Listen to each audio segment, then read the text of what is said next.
ஜெபிக்கிறோம். டிஎம்பிபி சுதேச மிஷனரி ஜெப ஆண்டவரே, மிஷனரி பணிவிடைகள் ஆண்டவரே, செனனா மிஷனுடைய பணிகள், இவைகளுக்காக நாங்கள் ஜெபிக்கிறோம். எங்கள் மாவட்டத்திற்குள்ளும் எங்கள் மாவட்டத்திற்கு வெளியேயும் நடைபெற்று வருகிற இந்த எல்லா அருட்பணிகளையும் ஆண்டவர் தொடர்ந்து ஆசீர்வதிப்பீராக. ஆண்டவரே, எங்கள் இந்திய தேசத்திற்காக நாங்கள் ஜெபிக்கிறோம். தேசத்தின் சமாதானத்திற்காக நாங்கள் வேண்டுதல் செய்கிறோம். உலக நாடுகளுக்காக, குறிப்பாக இந்த நாட்களிலே யார் வலிமை மிக்கவர்கள், யார் பெரியவர்கள் என்பதை நிரூபிப்பதற்காக தங்களுடைய அணு ஆயுதங்களை ஆண்டவரை, தங்களுடைய ஆயுத பலத்தை நிரூபித்துக் கொண்டிருக்கின்ற தேசங்களை ஆண்டவருடைய கரத்திலே ஒப்பு கொடுத்து ஜெபிக்கிறோம். நாங்கள் வாழுகின்ற நாட்கள் குறுகிய நாட்கள். இந்த நாட்களுக்குள்ளாக சண்டைகள், சச்சரவுகள் நமக்குள்ளாய் வேண்டாம். ஒருவரை ஒருவர் நேசித்து ஒருவருக்கு ஒருவர் உதவி செய்து வாழுவோம் என்கிற அமைப்புகள், என்கிற மனப்பான்மைகள் எல்லா தேச தலைவர்களிலும் உண்டாகட்டும் என்று சொல்லி நாங்கள் ஜெபிக்கிறோம். மதவாத சக்திகள், தீவிரவாத சக்திகள், தேசவாத சக்திகளிலிருந்து ஆண்டவர் உலக நாடுகளை பாதுகாத்தருளுவீராக. உலகமெங்கும் உம்முடைய நாம மகிமைக்காய் நடைபெற்று வருகிற திருப்பணிகளை ஆண்டவர் ஆசீர்வதிப்பீராக. இந்த ஜெப வேளையிலும் தங்களையும் தங்கள் வாழ்வின் தேவைகளையும் சமூகம் சொல்லி ஜெபித்து நிற்கிற ஒவ்வொரு தம்முடைய பிள்ளைகளையும் அவருடைய விண்ணப்பங்களையும் ஆண்டவர் ஏற்றுக்கொள்வீராக. வருகின்ற பரிசுத்த வார ஆராதனைகளுக்காக நாங்கள் விசேஷமாக ஜெபிக்கிறோம். இந்த லெந்து நாட்களை பரிசுத்த வாரத்தோடு நாங்கள் நிறைவு செய்ய இருக்கிறோம். எங்கள் வாழ்விலும் ஆண்டவரை உயிர்ப்பிக்கப்பட்ட அனுபவங்கள், எங்கள் ஆண்டவரால் மீட்கப்பட்ட அனுபவங்கள் பெருகும்படியாக எல்லா விதமான தீமைகளும் பாவங்களும் எங்கள் வாழ்விலிருந்து அகற்றப்படும்படியாய் முற்றிலுமாய் உம்முடைய கரத்திலே எங்களையும் எங்கள் விண்ணப்பங்களையும் ஒப்பு கொடுத்து ஜெபிக்கிறோம். உம்முடைய நாமம் மாத்திரம் மகிமைப்படட்டும். மீட்பர் இயேசுவின் இன்பமுள்ள நாமத்திலே எங்கள் ஜெபம் கேளும் ஜீவனுள்ள நல்ல பிதாவே, ஆமீன். பரமண்டலங்களில் இருக்கிற எங்கள் பிதாவே, உம்முடைய நாமம் பரிசுத்தப்படுவதாக, உம்முடைய ராஜ்யம் வருவதாக, உம்முடைய சித்தம் பரலோகத்திலே செய்யப்படுவது போல பூமியிலேயும் செய்யப்படுவதாக. எங்களுக்கு வேண்டிய ஆகாரத்தை இன்று எங்களுக்கு தாரும். எங்கள் கடனாளிகளுக்கு நாங்கள் மன்னிக்கிறது போல எங்கள் கடன்களை எங்களுக்கு மன்னியும். எங்களை சோதனைக்குட் பிரவேசிக்க பண்ணாமல் தீமையை நின்று எங்களை ரட்சித்து கொள்ளும். ராஜ்யமும் வல்லமையும் மகிமையும் என்றென்றைக்கும் உம்முடையவைகளே, ஆமீன். கிறிஸ்துவில் அருமையானவர்களே, நாம் அறிந்திருக்கிறபடி இந்த நாள் வரலாற்று சிறப்புமிக்க ஆண்டவர் எருசலேம் வீதிகளிலே பவனி சென்ற அந்த குருத்தோலை திருநாளாக நாம் கொண்டாடுகிறோம். அதோடு கூட நம்முடைய பேராயத்திலே நம்முடைய மாவட்டத்திற்குள்ளாக புதிய பணிக்களங்களை கண்டுபிடித்து திருச்சபைகளை உருவாக்கி பேராயத்திற்கு ஒப்பு கொடுக்கின்ற HMSனுடைய ஊழியங்களை குறித்து நாம் சிந்திக்கவும், இந்த ஊழியங்களுக்காக ஜெபிக்கவும் கொடுக்கவும் இந்த சிறப்பான நாள் நமக்கு தரப்பட்டிருக்கிறது. அந்த நிலையிலே நம்முடைய அருகாமையாகிய சியோன்புரம் திருச்சபையின் அங்கமாக ஆண்டவர் தனக்கு தந்த உலக பிரகாரமான பணிவிடையோடு கூட ஆண்டவருடைய சுவிசேஷ பணிவிடையும் நேர்த்தியாய் செய்து வருகிற திரு VS பாக்கியராஜ் அவர்கள் நம்மோடு கூட இருப்பது மிக்க மகிழ்ச்சி. நம் அனைவரின் சார்பிலும் திருச்சபையின் செயற்குழுவின் சார்பிலும் அவர்களை அன்போடு கூட வாழ்த்தி வரவேற்று கொள்கிறோம். நாம் அனைவரும் எழுந்து நின்று கர்த்தருடைய வார்த்தைகளை கேட்க ஆயத்தப்படுத்தும் வண்ணமாக மீட்பின் கீதத்திலே 321வது பாடலை பாடுவோம். 321வது மீட்பின் கீதம். இயேசு ராஜா முன்னே செல்கிறார், ஓசன்னா கீதம் பாடுவோம். இந்த பாடலின் பல்லவி அனுபல்லவி முதல் சரணத்தை பாடுவோம். அதை தொடர்ந்து இந்த நாளிற்குரிய வார்த்தையை அன்பு சகோதரர் அவர்கள் நம்மோடு பகிர்ந்து கொள்வார்கள்.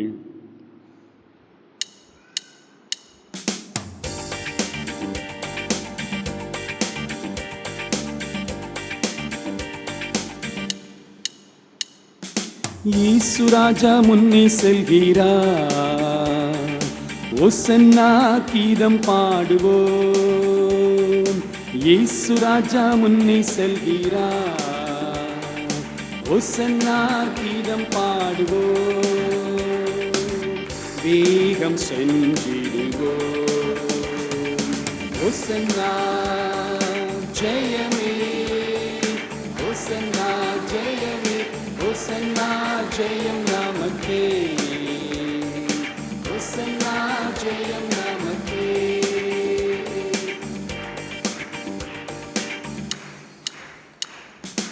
அல்லேலூயா துதி மகிமை, என்றும் அல்லேலூயா துதி மகிமை, அல்லேலூயா துதி மகிமை, என்றும் அல்லேலூயா துதி மகிமை.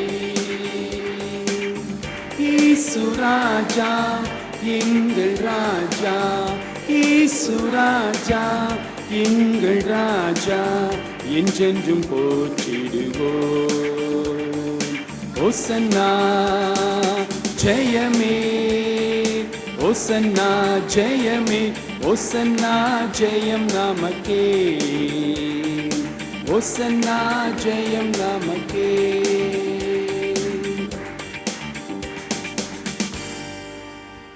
நீண்டவாறே கண்களை மூடி செபிப்போம். மகா பரிசுத்தமுள்ள நல்ல ஆண்டவரே, பரிசுத்தமான இந்த ஆராதனையிலே உம்முடைய பரிசுத்தமான வார்த்தைகளுக்காய் உம்மை நோக்கி பார்க்கிறோம். கர்த்தாவே, நீர் பேசும் அடியார்களாகி நாங்கள் கேட்கிறோம்.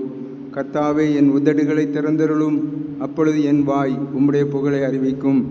எங்கள் கண்மலையும் எங்கள் மீட்பருமாகிய நல்ல கர்த்தாவே, எங்கள் வாயின் வார்த்தைகளும் எங்கள் இருதயத்தின் தியானங்களும் உம்முடைய சமூகத்திலே பிரீதியாக இருக்க வேண்டுமென்று இயேசுவின் நாமத்தில் வேண்டுகிறோம் நல்ல பிதாவே, ஆமேன். உட்கார்வோம். ஆண்டவரும் உலக இரட்சகருமாகிய இயேசு கிறிஸ்துவின் ஈடு இணையற்ற நாமத்திற்கு துதியும் கனமும் மகிமையும் உண்டாவதாக.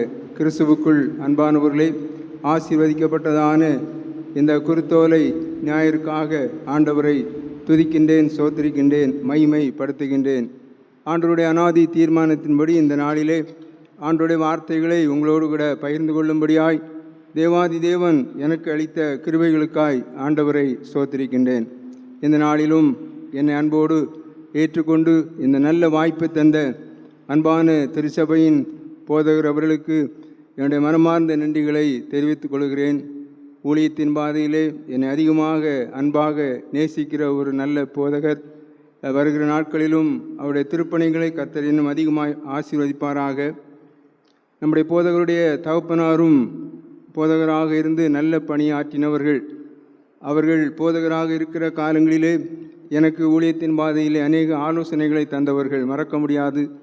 அன்பானவர்களே, அவர்கள் குடும்பத்தை கர்த்தர் அதிகமாக ஆசீர்வதிப்பாராக. அதோடு நம்முடைய திருச்சபையின் அன்பான செயலாளர், கமிட்டி அங்கத்தினர்கள், வாஞ்சியோடு வந்திருக்கிற திருச்சபை மக்கள் யாவருக்கும் இயேசு கிறிஸ்துவின் இனிய நாமத்தினாலே நன்றிகளையும் நல்வாழ்த்துக்களையும் தெரிவித்துக் கொள்கிறேன். கர்த்தர் தாமே இந்த ஆராதனை நன்மைகளை ஆசீர்வாதங்களை உங்கள் அனைவருக்கும் தந்தருள்வாராக.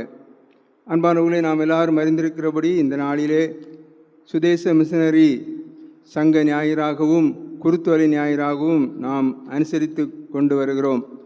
அதன் அடிப்படையிலே இந்த நாளிலே நான் உங்கள் சபைக்கு அந்த HMSஐ குறித்து சில காரியங்களை சொல்லி ஆண்டவருடைய வார்த்தைகளை சொல்ல நான் அனுப்பப்பட்டிருக்கிறேன். ஒரு சில வார்த்தைகளை இந்த ஊழியத்தின் மூலமாக நீங்கள் நன்றாக அறிவீர்கள். ஆனாலும் கொடுக்கப்பட்ட சில புள்ளி விவரங்களை உங்களோடு கூட நான் பகிர்ந்து கொள்ள ஆசைப்படுகிறேன். இந்த HMS சங்கமானது 1900 ஆண்டிலே ஆரம்பிக்கப்பட்டது. கர்த்தருடைய கிருபையினாலும் உங்களுடைய ஜெபத்தினாலும் காணிக்கையினாலும் 160க்கு மேற்பட்ட சபைகளை ஸ்தாபித்து இதுவரையிலும் 113 சபைகள் நம்முடைய கன்னியாகுமரி பேராயத்திலே ஒப்படைக்கப்பட்டுள்ளது. இதனுடைய பணி என்னவென்றால், இயேசுவை அறியாத ஜனங்கள் மத்தியிலே, ஏழை எளிய மக்கள் மத்தியிலே ஊழியம் செய்து அங்கே ஒரு சபைகளை கட்டி அந்த சபை வளர்ந்த பிறகு அநேக ஆத்துமாக்கள் அதிலே சேர்ந்த பிறகு நம்முடைய பேராயத்திலே ஒப்படைத்து விடுவார்கள். அப்படி வளர்ந்த சபைகளிலே இந்த நாள் வரையிலும் 2 சபைகள் சேகர சபைகளாக உயர்ந்திருக்கிறது. 12க்கும் மேற்பட்ட சபைகள் 1000 மண்டல சபைகளாகவும் உயர்ந்திருக்கிறது. இன்னும் உங்களுக்கு ஒரு ஜெபக்குறிப்பை சொல்வேனானால், உள்ளூர் பிரச்சனையின் காரணமாக 4 இடத்திலே ஊழியம் செய்ய முடியாதபடி, ஆலயங்கள் கட்ட முடியாதபடி தடைபட்டு கொண்டிருக்கிறது. தயவுசெய்து இதற்காக நீங்கள் ஜெபிக்கும்படி உங்களை அன்பாய் கேட்டுக்கொள்கிறேன். இதற்கான தேவைகளை குறித்து சொல்கிற போது, ஆலயங்களிலே பெஞ்சுகள், மேஜை, நாற்காலி, கீபோர்டு, ஆலய மணி அவைகள் தேவைப்படுகிறது என்று சொல்லியிருக்கிறார்கள். அநேக ஏழை எளிய மக்கள் படிப்பதற்கும் உதவி செய்து கொண்டிருக்கிறார்கள். மட்டுமல்ல, புதிய பணித்தளங்களிலே நிரந்தரமான ஆலயம் கட்டுவதற்கும், ஆலய கட்டடங்கள் நிறைவடையாத இடங்களிலே அந்த கட்டடங்கள் வேலை நிறைவடையவும் உங்களுடைய உதாரத்துமான காணிக்கைகளை எதிர்பார்க்கிறார்கள். இன்னும் 19 பணித்தளங்களிலே ஆலயம் இல்லை என்று போடப்பட்டிருக்கிறது. இந்த 19 பணித்தளங்களிலும் ஆலயத்தை கட்டி கொடுக்க குடும்பங்கள் முன் வருவதற்காக நீங்கள் ஜெபித்துக் கொள்ளும்படி அன்பாய் கேட்டுக்கொள்கிறேன். முழு நேர ஊழியருக்கு 5000 ரூபாய் சம்பளமும், பகுதி நேர ஊழியருக்கு 3000 ரூபாய் சம்பளமும் என்று போடப்பட்டிருக்கிறது. அன்பானவர்களே, இவைகளில் யாருக்காயிலும் ஏதாவது உதவிகளை செய்வதற்கு ஆண்டவர் உங்கள் உள்ளத்திலே ஏவுவார் என்று சொன்னால் இதை நீங்கள் செய்யுங்கள். எல்லாவற்றுக்கும் மேலாக உங்கள் ஜெபம் மிகவும் விலையேறப்பெற்றது. ஏனென்றால் நீங்கள் எல்லாரும் நன்றாக அறிந்த உண்மை, இந்த நாட்களிலே சுவிசேஷ ஊழியங்கள் செய்ய முடியாதபடி வாசல்கள் அடைக்கப்பட்டு கொண்டிருக்கிற ஒரு கடைசி காலம். ஒரு துண்டு பிரதி கூட கொடுக்க முடியாத அளவுக்கு இன்றைக்கு நெருக்கடிகள் ஊழியக்காரர்களுக்கு, மிஷனரிகளுக்கு வந்து கொண்டிருக்கிறது. ஆனாலும் சில இடங்களிலே ஆண்டவர் அற்புதங்களை செய்து கொண்டு தான் இருக்கிறார். இதை இல்லை உங்களுடைய குடும்ப ஜெபத்திலே வைத்து இதற்காக ஜெபித்துக் கொள்ளுங்கள்.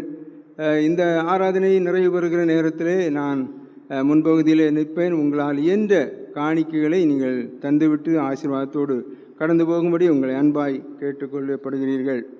அன்பானவர்களே, இந்த நாள் குருத்தோலை திருநாளாக நாம் அனுசரிக்க ஆண்டவர் நமக்கு உதவி செய்திருக்கிறார். நன்றியோடு நாம் ஆண்டவரை சோத்திரிப்போம். ஒவ்வொரு லெந்து காலங்களையும் ஆண்டவர் கிருபையாக நமக்கு தந்திருக்கிறார். கிருபை, இது கிருபையின் காலம் என்று தான் நாம் சொல்ல முடியும். எத்தனை பேர்களுக்கு இந்த வாய்ப்புகள் கிடைக்கப்படவில்லை. ஆனாலும் கர்த்தர் நம்மை அதிகமாக நேசிக்கிறபடியினாலே இந்த நாளிலே நாம் ஆண்டவருடைய சமூகத்திலே சந்தோஷமாக ஆராதித்து கொண்டிருக்கிறோம். இந்த நாளிலும் அதை குறித்த சிந்தனைக்காக நான் தெரிந்து கொண்ட வசனம் யோவான், நாம் வாசிக்க கேட்ட யோவான் 12ஆம் அதிகாரம் 13வது வசனத்தை யாராவது ஒருவர் சத்தமாக வாசிப்போம்.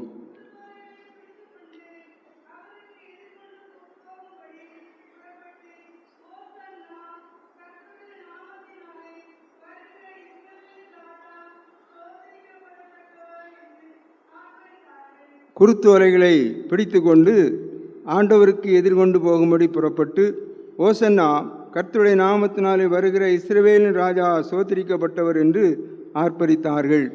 அன்பானவர்களே, எருசலேமிலே நடைபெறுகின்றதான பஸ்கா பண்டிகையிலே ஆண்டவராக இயேசு சீசர்களோடு வந்து கொண்டிருக்கிற பொழுது நாம் எல்லாரும் அறிந்திருக்கிறபடி 2 சீசர்களை அழைத்து, உங்களுடைய எதிரே இருக்கிற கிராமத்துக்கு போங்கள், அங்கே கழுதைகளை கட்டியிருக்க காண்பீர்கள், அதை அவிழ்த்து கொண்டு வாருங்கள், யாராவது கேட்டால் ஆண்டவருக்கு வேண்டுமென்று சொல்லுங்கள் என்று சொல்லி கட்டளையிட்டார். அதன்படியாக செய்தார்கள். இங்கே சொல்லப்பட்டிருக்கிறது, ஆண்டவராக இயேசு கழுதையின் மேல் அவர் பவனியாக வந்து கொண்டிருக்கிற போது குருத்தோலைகளை பிடித்து கொண்டு அவருக்கு எதிர்கொண்டு போனார்கள். சிலர் வஸ்திரங்களை விரித்து அதன் மேல் இயேசுவை ஏற்றினார்கள். சிலர் தரையிலே வஸ்திரங்களை விரித்து அதன் மேலே அவர் ஏறி வர பண்ணினார்கள் என்றெல்லாம் வேதத்திலே சொல்லப்பட்டிருக்கிறது. அன்பானவர்களே, கழுதை என்று சொல்லுகிற போது ஆண்டவராகிய இயேசு எதையும் புறக்கணியாத ஆண்டவர் என்பதை நாம் புரிந்து கொள்ள வேண்டும். நம்முடைய வாழ்க்கையிலே நாம் கழுதையை எந்த அளவுக்கு நினைத்து வைத்திருக்கிறோம் என்பது நமக்கு நன்றாக தெரியும். கழுதை என்று சொன்னவுடனே எனக்கு ஒரு ஞாபகம் வருகிறது. ஒரு சில ஆண்டுகளுக்கு முன்னால் எங்களுடைய சீயோன்புரம் திருச்சபையிலிருந்து ஒய்எம்சிஏ நண்பர்கள், கிறிஸ்தவ வாலிப நண்பர்கள் மலைநாட்டு பகுதியிலே ஒரு ஆலயத்தை கட்ட வேண்டும் என்று தீர்மானித்தார்கள். அப்பொழுது என்னிடத்திலே சொன்னார்கள், நீங்கள் அடிக்கடி மலைநாட்டு ஊழியத்துக்கு போகிறபடினாலே நல்ல ஒரு இடத்தை தெரிவு செய்து கொண்டு வாருங்கள், அந்த இடத்திலே நாம் ஒரு நல்ல ஒரு ஆலயத்தை கட்டி கொடுக்கலாம் என்று சொன்னார்கள். கர்த்தருடைய கிருபையினாலே சுமார் 10 லட்சம் ரூபாய் அளவிலே ஒரு நல்ல ஒரு ஆலயத்தை கட்டி கொடுக்க தேவாதி தேவன் கிருபை செய்தார். முதல் நாள் அந்த ஆலயத்துக்கான இடத்தை தெரிவு செய்வதற்காக நான் அங்கே கடந்து போனேன். சேராப்பட்டு பெரிய ஒரு சென்டர், நம்முடைய மிஷனரி பணித்தளங்களுக்கெல்லாம் சென்டர் சேராப்பட்டு பெரிய ஒரு சபை. அந்த நாட்களிலே கிட்டத்தட்ட 1000 பிள்ளைகள் அந்த ஹாஸ்டலிலே தங்கி படித்து கொண்டிருந்தார்கள். 1000 பிள்ளைகளும் அந்த ஆலயத்துக்கு வருவார்கள். ரொம்ப நன்றாக இருக்கும் ஆராதனை. அந்த மிஷனரி சொன்னார்கள், இந்த ஆலயத்திலே ஒரு செய்தி கொடுத்து விட்டு ஆராதனை முடிந்தவுடனே நாம் 2 பேருமாக போய் ஒரு கிராமம் இருக்கிறது, குறும்பலூர் என்ற ஒரு கிராமம் சேராப்பட்டிலிருந்து 5 கிலோமீட்டர் தூரத்தில் இருக்கிறது, நாம் 2 பேரும் போய் அந்த இடத்தை தெரிவு செய்யலாம் என்று சொல்லியிருந்தார்கள். ஆராதனை முடிந்தவுடனே அவருக்கு ஒரு தொலைபேசி அழைப்பு வந்தது. இன்னொரு இடத்துல ஒரு பிரச்சனை, ஒரு பணித்தளத்திலே. ஆகையினாலே அவர் சொன்னார், நான் என்னுடைய பைக்கை உங்களிடத்திலே தந்து விடுகிறேன், நீங்கள் இந்த வழியாக காட்டு வழியாக போக வேண்டும். 5 கிலோமீட்டர் காடு தான், வீடு கிடையாது. அங்கே 5 கிலோமீட்டர் போனால் குறும்பலூர் என்று ஒரு கிராமம் இருக்கிறது. அங்கே கோமதி என்று ஒரு பிள்ளை இருப்பாள், நம்முடைய ஹாஸ்டலில் படிக்கிற பிள்ளை. அவருடைய வீட்டை கண்டுபிடித்து போனால் அந்த பிள்ளை உங்களுக்கு அந்த கிராமத்தில் உள்ள எல்லா இடத்தையும் சுட்டி காட்டுவாள், நீங்கள் ஏதாவது ஒரு இடத்தை தெரிவு செய்து வாருங்கள் என்று சொல்லிவிட்டார். அவர் சொன்னதை போல் அந்த 5 கிலோமீட்டர் தூரத்தில் அந்த குறும்பலூர் கிராமம் வந்தது. அந்த கோமதி என்கிற பிள்ளை வீட்டிலே போனேன். எல்லா வீடுகளுமே புல்லினாலே கட்டப்பட்ட குடிசை வீடுகள். அப்பொழுது நான் சொன்னேன் அந்த பிள்ளையிடத்தில், ஹாஸ்டலிலே நம்முடைய சேராப்பட்டு ஹாஸ்டலிலே அநேக பிள்ளைகள் அந்த கிராமத்தில் படிக்கிறார்கள். அந்த பிள்ளைகளுடைய வீட்டையெல்லாம் காட்டி தந்தால் ஒவ்வொரு வீட்டிலையும் போய் ஜெபம் பண்ணி விட்டு நாம் ஆலயம் கட்டுவதற்கு இடத்தை தெரிவு செய்யலாம் என்று அந்த பிள்ளையை கூப்பிட்டேன். சந்தோஷமாக வந்தாள். இன்னொரு வீட்டுக்கு போகும்போது அங்கே 2 பிள்ளைகள் இருக்கும். நாங்கள் அந்த விட்டு புறப்படும் போது அந்த 2 பிள்ளைகளும் எங்கள் கூட வரும். இன்னொரு வீட்டில் போனால் 3 பிள்ளைகள் இருக்கும், அந்த பிள்ளைகளும் எங்கள் கூட வருவாங்க. ஒவ்வொரு வீட்டிலையும் போய் ஜெபம் பண்ணும்போது எனக்கு பின்னாலே சுமார் 25-30 பிள்ளைகள் சேர்ந்து விட்டார்கள் வீடு காட்டி தருவதற்காக. ரொம்ப உற்சாகம். இப்படி போய்கிட்டு இருக்கும்போது ஒரு இடத்துல ஒரு அழகான ஸ்டேஜ் ஒன்று, மேடை ஒன்று கட்டப்பட்டிருந்தது. அந்த மேடையிலே சுமார் 50-60 கழுதைகள், அழகழகான கழுதைகள், குட்டி கழுதைகள், பெரிய கழுதைகள் என்று 60 கழுதைகள் அந்த மேடையிலே கட்டப்பட்டிருந்தது. அந்த பிள்ளையிடத்திலே நான் கேட்டேன், இந்த கழுதைகள் எதற்காக? உங்கள் ஊரில் யாராவது கழுதை பண்ணை வைத்திருக்கிறார்களா? இதை வளர்த்து விலைக்கு கொடுப்பார்களா என்று கேட்டேன். அந்த பிள்ளைகள் என்ன சொன்னார்கள் தெரியுமா? இல்லை சார், விலைக்கு கொடுக்க மாட்டார்கள், இந்த மலை உச்சியை பாருங்கள் என்று சொல்லி காட்டி தந்தார்கள். அந்த வழியாக ஒரு ஒத்தையடி பாதை மலை உச்சிக்கு போகிறது, பார்த்தீங்களா என்று காட்டி தந்தார்கள். ஆமாம் என்று சொன்னேன். அவர்கள் சொன்னார்கள், எங்களுடைய ஒவ்வொரு வீட்டில் உள்ள பெற்றோர்களும் காலை 5 மணிக்கு இந்த ஒத்தையடி பாதையாக ஏறி மலை உச்சியிலே போய் இருப்பார்கள். அப்போ இந்த கழுதை எதற்கு என்று கேட்டேன். அவர்கள் சொன்னார்கள், கழுதை எதற்கென்றால் எங்கள் அப்பா அம்மாவும் போகிறதுக்கு முன்னாலே சாராயம் காய்க்கிறதுக்கான பாகு பொருட்களை இந்த ஒவ்வொரு கழுதையின் முதுகிலும் கட்டி தொங்க விட்டு விடுவார்கள். சரியாக எங்கள் அப்பா அம்மா சாராயம் காய்க்கிற இடத்துல அது கொண்டு போய் கொடுத்து விடும். சாயங்காலம் வரையிலும் அது அங்கே நிற்கும். இவர்கள் சாராயத்தை காய்த்து விட்டு சாயங்கால நேரத்தில் 2 பெரிய டின்னுகளிலே சாராயத்தை நிரப்பி இந்த கழுதைக்கு முதுகிலே ஏற்றி விடுவார்கள். அது அழகாக இந்த ஒத்தையடி பாதை வழியாக கொண்டு எங்கள் வீட்டிலே கொண்டு வந்து சேர்த்து விடும். நாங்கள் அதை இறக்கி வைப்போம் என்று சொன்னார்கள். ஆண்டவராக இயேசுவை சுமந்த கழுதை, ஆண்டவராக இயேசு விரும்பின கழுதை தான் இன்றைக்கு இப்படிப்பட்ட காரியங்களுக்காக பயன்படுத்தப்படுகிறது. ஆனால் ஒரு நல்ல ஒரு மிஷனரியை ஆண்டவர் தந்தார். அவருடைய ஊழியத்தின் நிமித்தமாக இன்றைக்கு பாருங்கள், அந்த கழுதைகள் எல்லாம் விலைக்கு கொடுத்து விட்டார்கள். இப்படிப்பட்ட சாராயங்காய்க்கிற தொழிலுக்கு அந்த கழுதைகளை பயன்படுத்தவில்லை. எல்லாரும் ஆண்டவரை அறிந்தபடியினாலே இப்பொழுது விவசாயத்துக்கு நேராய் திரும்பி விட்டார்கள். இன்றைக்கும் புல்லு வீடுகள் தான் அங்கே இருக்கிறது. ஆனால் அந்த புல்லு வீட்டுக்குள்ளே பிஎல் படிக்கிற தம்பிமார்கள், இன்ஜினியரிங் படிக்கக்கூடிய பிள்ளைகள், நர்சிங் படிக்கக்கூடிய பிள்ளைகள், பிஎட் படித்து ஆசிரியராக வேலை பார்க்கிற பிள்ளைகள் இன்றைக்கு கல்வியிலே முன்னேறி இருக்கிறது அந்த கிராமம். அன்பானவர்களே, கழுதை என்பது எல்லாராலும் புறக்கணிக்கப்படுகிற ஒன்று அல்ல. ஆண்டவராக இயேசு கழுதையின் மேல் ஏறி வந்தபடினாலே அந்த கழுதை கட்டவிழ்க்கப்பட்டது. அவர் ஏறினபடினாலே அவருக்கு மகிமை. இந்த நாளிலே குருத்தோலை குறித்து 3 காரியங்களை நான் மிகவும் சுருக்கமாக சொல்லி ஏற்ற வேளையிலே நிறைவு செய்து விடுகிறேன். அன்பானவர்களே, குருத்தோலைக்கு தான் நாம் முதலிடம் கொடுக்கிறோம். குருத்தோலை ஞாயிறு தான் அதற்கு பெயரை வைத்திருக்கிறார்கள். அப்படியானால் அந்த குருத்தோலையின் தன்மைகளை இந்த நாளிலே நாம் புரிந்து கொள்ள வேண்டும். குருத்தோலை நமக்கு என்ன கற்றுத்தருகிறது என்பதை நாம் புரிந்து கொள்ள வேண்டும். நான் திருநெல்வேலி மாவட்டத்திலே பணியாற்றுகிற போது அநேக கிராமங்களிலே இப்படிப்பட்ட குருத்தோலை ஞாயிற்காக செய்திக்காக நான் கடந்து போயிருக்கிறேன். சேரன் மகாதேவி பக்கத்தில் ஏராளமான கிராமங்கள் உண்டு. அங்கெல்லாம் போகிற போது பார்த்திங்கன்னா, நாம் எல்லாரும் இப்பொழுது பவனியாக பிடித்து வந்த ஓலை தென்னை ஓலை, சரிதானா? தென்னை ஓலை. ஆனால் அங்கே பனை ஓலை தான் இந்த குருத்தோலைக்காக பயன்படுத்துவார்கள். பனை ஓலை என்று சொன்னால் ஒரு ஓலை அல்ல, ஒரு கொத்து ஓலை, ஒரு கொத்தாக அதை பிடித்து கொண்டு வருவார்கள். பனை ஓலை இந்த அளவுக்கு நீளமாக உயரமாக இருக்காது. ஆனால் நிறைய இதழ்கள் அதிலே இருக்கும். இரவு முழு பாருங்கள், சனிக்கிழமை இரவு என்றாலே பிள்ளைகள் வீட்டில் தூங்க மாட்டாங்களாம். ஃபுல்லாக அந்த குருத்தோலை செய்கிறது தான். அதை டெக்கரேட் பண்ணி ஒரு கொத்தாக கையில் வைத்திருப்பார்கள். அதில் 10-15 கிளைகள் இருக்கும். அதிலிருந்து பிரித்து எடுக்காதபடிக்கு கொத்தாக கையில் பிடித்து கொண்டு போவார்கள். ஒவ்வொரு கிளையையும் கூட, ஒவ்வொரு இலையும் கூட அதிலிருந்து தனியாக எடுக்காமல் அதிலேயே வைத்து கொண்டு நல்ல டிசைனாக அதிலே வைத்திருப்பார்கள்.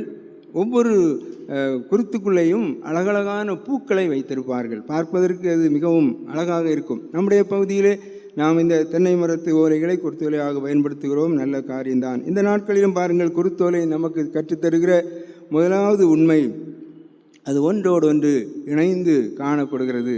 இந்த குருத்தோலைகளை அங்கே திருநெல்வேலி மாவட்டத்தில் பிரிக்க மாட்டார்கள். ஏன் என்று கேட்டால் அது இணைந்திருக்க வேண்டும். குருத்தோலை இணைந்து தான் இருக்க வேண்டும். ஆகையினாலே ஒரு கொத்தாக பிள்ளைகள் பிடித்து கொண்டு போகிறாள் என்று சொன்னார்கள். அருமையானவர்களை, ஒன்றோடு ஒன்று சேர்ந்து காணப்படுகிற ஒன்று. இது ஐக்கியத்தை காட்டுகிறது. நம்முடைய குடும்ப வாழ்க்கையிலே, திருச்சபை வாழ்விலே, சமுதாய வாழ்க்கையிலே நாம் ஐக்கியமுள்ளவர்களாய் வாழ வேண்டும் என்று ஆண்டவர் விரும்புகின்றார்.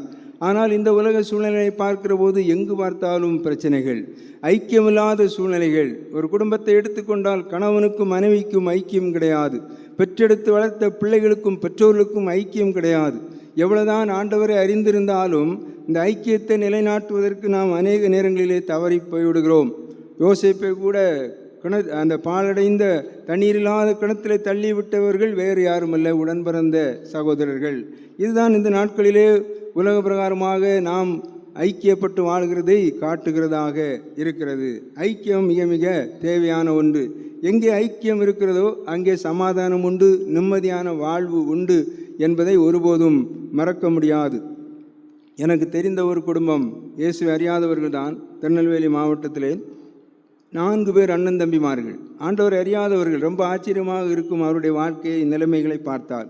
4 பேர் அண்ணன் தம்பிமார்கள், 4 பேருக்கும் திருமணமாகி விட்டது, 4 பேருக்கும் பிள்ளைகள் உண்டு. ஆனால் ஒரே இடத்திலே தான் சாப்பாடு. செலவுகள் எல்லாம் ஒன்று போல தான், பொதுவான செலவு தான். யார் எதை கேட்டாலும், செலவு கேட்டாலும் பணத்தை கொடுத்து விடுவார்கள். ஒரு வேற்றுமை இல்லாமல் எப்படி இவ்வளவு நாட்கள் சாப்பாடெல்லாம் ஒரே இடத்திலே இப்படி செய்து இவர்களால் எப்படி வாழ முடிகிறது என்று கேட்கக்கூடிய அளவுக்கு அவர்கள் இன்றைக்கும் ஐக்கியமாக வாழ்கிறார்கள். ரொம்ப ஆச்சரியமாக இருக்கும். 4 குடும்பம், 2 குடும்பம் சேர்ந்தாலே சில நேரங்களில் நமக்கு ஐக்கிய குறைவுகள் வந்து விடுகிறது. 4 குடும்பம் ஒன்று போல, எந்த ஒரு வேற்றுமை கருத்தும் இல்லாதபடி, யாருக்கு என்ன, பள்ளிக்கூடத்துக்கு பிள்ளைகளுக்கு ஃபீஸ் கட்டணுமா, துணி எடுக்கணுமா, எது வேண்டுமானாலும் அவர்கள் மனதார கொடுத்து, 4 பேருமே 4 வருமானங்கள் உண்டு. ரைஸ் மில் உண்டு, பலசரக்கு கடை உண்டு, ஃபேன்சி ஸ்டோர் உண்டு, ஆளுக்கு ஒரு கடைகள் இருக்கிறது. எல்லா வருமானங்களையும் ஒன்றாக வைத்து அதிலிருந்து எல்லாருக்கும் செலவு பண்ணுவார்கள். ரொம்ப ஆச்சரியமாக இருக்கும். ஐக்கியம் ரொம்ப ரொம்ப முக்கியம் பிரியமானவர்கள். இன்றைக்கும் அவர்கள் சந்தோஷமாக வாழ்ந்து கொண்டிருக்கிறார்கள். நம்முடைய வாழ்க்கையிலும் வேத வசனம் சொல்கிறது, எங்கள் ஐக்கியம் பிதாவோடும் குமாரனாகிய இயேசு கிறிஸ்துவோடும் இருக்கிறது என்று சொல்லி 1 யோவானிலே நாம் படிக்க முடியும். நம்முடைய ஐக்கியம் ஆண்டவருக்குள்ளாக இருக்க வேண்டியது அவசியம். ஆகையினால் தான் அப்போஸ்தலனாகிய பவுல் சொல்லுகிறார், அவருடைய பாடுகளின் ஐக்கியத்தை அறிகிறதற்கு அவருக்காக எல்லாவற்றையும் நஷ்டம் என்று விட்டுவிட்டேன் என்று சொல்லுகிறார். ஆண்டவருடைய பாடுகளிலே எனக்கும் ஒரு ஐக்கியம் வேண்டும் என்று அப்போஸ்தலனாகிய பவுல் குறிப்பிடுவதை பார்க்கிறோம். அன்பானவர்களே, நம்முடைய வாழ்க்கையிலே, குடும்ப வாழ்க்கையிலே ஐக்கியம் இருக்கிறதா? இந்த குருத்தோலை கற்றுத்தருகிற முதலாவது உண்மை ஐக்கியம். ஒருவருக்கொருவர் விட்டு கொடுக்க மனப்பான்மை. சில தாங்கல்கள் குடும்பத்தில் வரத்தான் செய்யும். ஆனாலும் கொஞ்சம் விட்டு கொடுக்கிற மனப்பான்மை நமக்கு வேண்டும். இல்லை என்றால் அந்த குடும்பம் சின்னாபின்னமாகி சிதறிவிடும். ஒரு வார்த்தை மட்டும் போதும் ஒரு குடும்பத்தை பிரிப்பதற்கு. இந்த நிலையிலே நாம் எப்படி வாழ்கிறோம் என்பதை சிந்திக்க வேண்டும். திருச்சபை வாழ்விலும் கூட அநேக இடங்களிலே பிளவுகள், ஐக்கியமில்லாத நிலைமைகள். ஒரே ஒரு காரியத்தை நான் சொல்ல ஆசைப்படுகிறேன் என்றால், திருச்சபைகள் இந்த நிலைக்கு போகக்கூடாது. ஏனென்றால் பல மனத்தாங்கள் இருக்கும், பிரச்சனைகள் இருக்கும், எல்லாம் இருக்கத்தான் செய்யும். ஆனாலும் அதை மனதில் வைத்து கொள்ளாதபடிக்கு நாம் வாழ்வது கடவுளுடைய பார்வையிலே நீதியானது.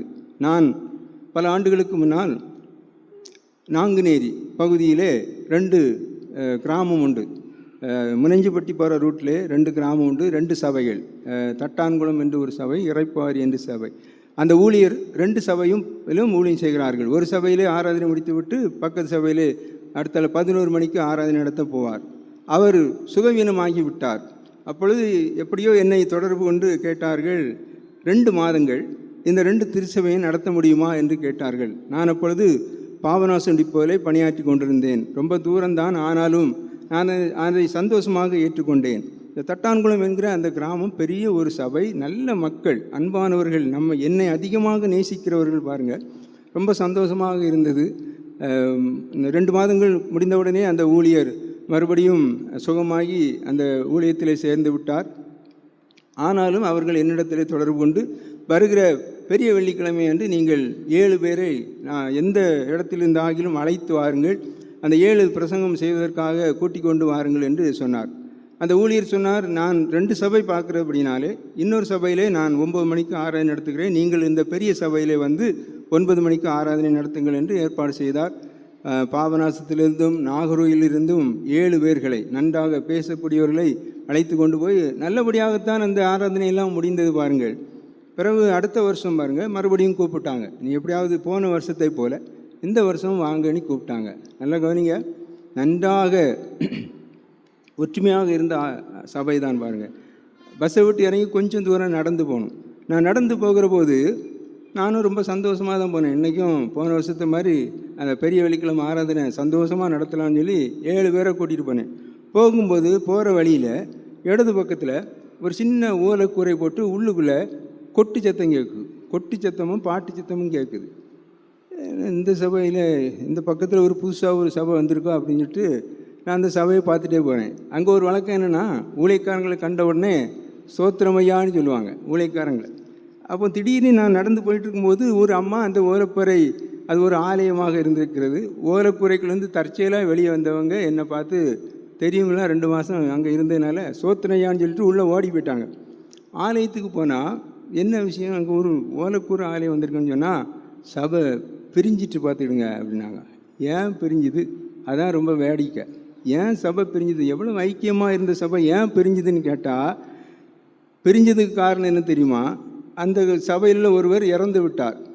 இறந்தவருக்கு அடக்க ஆராதனைக்கு மணி அடிப்பதிலே பிரச்சனை. அவர் ஏதோ பாக்கி வச்சிருப்பார் போல இருக்குது. மணி அடிப்பதிலே பிரச்சனை ஆகி, பெரிய பிரச்சனை ஆகி, கடைசியில் சபையே 2ஆக போயிட்டு அப்படின்னாங்க. வேதனையாக இருந்தது. எப்படி 2ஆக போச்சுன்னு கேட்டேன். 2 தெரு தான் உண்டு, பெரிய தெரு, பெரிய கிராமம், தெற்கு தெரு வடக்கு தெரு. தெற்கு தெரு வடக்கு தெருன்னு பிரிஞ்சுட்டு, வடக்கு தெருவில் உள்ளவங்கெல்லாம் தனியாக ஒரு வாழைக்கூரை போட்டு ஆராதனை நடத்திட்டு இருக்காங்க. தெற்கு தெருவில் உள்ளவங்க பழைய சர்ச்சில் ஆராதனை நடத்திட்டு இருக்காங்க அப்படின்னாங்க. அதில் என்ன வேடிக்கை தெரியுமா? தெற்கு தெருவில் உள்ள பிள்ளைகளெல்லாம் வடக்கு தெருவில் கல்யாணம் பண்ணி கொடுத்துருக்காங்க, வடக்கு தெருவில் பிள்ளைகளெல்லாம் தெற்கு தெருவில் கல்யாணம் பண்ணி கொடுத்துருக்காங்க. ஆனால் பிரிஞ்சது எப்படி? வடக்கு தெரு தெற்கு தெரு. அப்போ வடக்கு யார் இருப்பா, தெற்கு யார் இருப்பான்னு நீங்களே கெஸ் பண்ணிக்கிறீங்க. சரியா? இப்படிப்பட்ட ஒரு பிரிவினை. சரி, ஜோமுனும் ஆண்டவர் பழையபடி ஒரு ஐக்கியத்தை தருவார் அப்படின்னு சொல்லி, அதில் ரொம்ப ஒரு கஷ்டமான ஒரு காரியத்தை பண்ணிட்டாங்க அவங்க, புதுசாக பிரிஞ்சு போனவங்க. அதான் எனக்கு இன்னும் அதை மறக்க முடியல. கிறிஸ்தவராக இருந்துட்டு இப்படி செய்யக்கூடாது, தவறு. அது ஆண்டவருக்கு பிரியமில்லாத காரியம். நான் இப்படி நின்று ஆராதனை நடத்திட்டு இருப்பேன். குட் ஃப்ரைடேக்கு, அடுத்த குட் ஃப்ரைடேக்கு முதல் வார்த்தை ஒருத்தர் பானாஸ்லேருந்து ஒருத்தர் வந்திருந்தார், நல்லா பேசிகிட்டு இருந்தார். இவங்க என்ன பண்ணிட்டாங்க தெரியுமா? சர்ச்சு இவங்க ஓலைக்கூரை 2-3 வீடு தாண்டி தான் இருக்குது. ஆனால் இந்த ஜன்னல் பக்கத்தில் ஒரு கம்பு நாட்டி அதில் ஒரு குழாயை வச்சு, இங்கே நம்ம சர்ச்சு எந்த சர்ச்சு கேட்குற மாதிரி பக்கத்தில் கொண்டு வச்சுட்டாங்க. சோத்திரம் அல்லேலுயா அல்லேலுயா அல்லேலுயா அல்லேலுயான்னா பயங்கரமான சத்தம். எனக்கு ஆராதனை நடத்த முடியல. முதல் வார்த்தை பிரசங்கம் பண்ணவருக்கு பிரசங்கம் உள்ளே இருக்கவங்களுக்கு யாருக்கும் கேட்கல, மைக்கில் தான் பேசினார். அங்கே உள்ள பிரசங்கம் தான் இங்கே கேட்குது. என்னையா இப்படி ஒரு ஆண்டவரே, இப்படி ஒரு கிறிஸ்தவங்க இப்படியெல்லாம் நம்மளை தொந்தரவு பண்ணாங்களே, இதுக்கு என்ன முடிவுன்னு சொல்லி ஜெபம் பண்ணிக்கிட்டே இருந்தேன். ஏன்னா இன்னும் 6 பிரசங்கம் இருக்குது. எப்படி ஆண்டவரே இந்த ஜனங்களுக்கு கேட்கும், எங்கேருந்தெல்லாமும் ஆளை கூட்டி வந்திருக்கேன்ல அப்படின்னு சொல்லி மனசில் வேதனையோடு ஜெபம் பண்ணிகிட்டு இருந்தேன். ஆனால் கடவுள் ஒரு நல்ல காரியத்தை செய்தார். முதல் வார்த்தை முடிந்த உடனே நான் ஜெபம் பண்ணிகிட்டு இருக்கேன். காலத்தில் 2ஆம் வார்த்தை ஆரம்பிக்கும் முன்னால் கரண்டு போயிட்டு உனக்கும் வேண்டாம் எனக்கும் வேண்டாம், உங்கள் ஆராதனையை நீங்கள் கவனிச்சிடுங்க, எங்கள் ஆராதனை எங்கள் மக்கள் கவனிக்கும். இப்படிப்பட்ட ஒரு பரிதாபமான சூழ்நிலை. ஆனால் அதற்காக அந்த சபையார் ஊக்கமாக ஜெபித்தார்கள். மறுபடியும் விழுந்து போன ஐக்கியத்தை தாரும் ஆண்டவரே என்று சொல்லி ஜெபித்தார்கள்.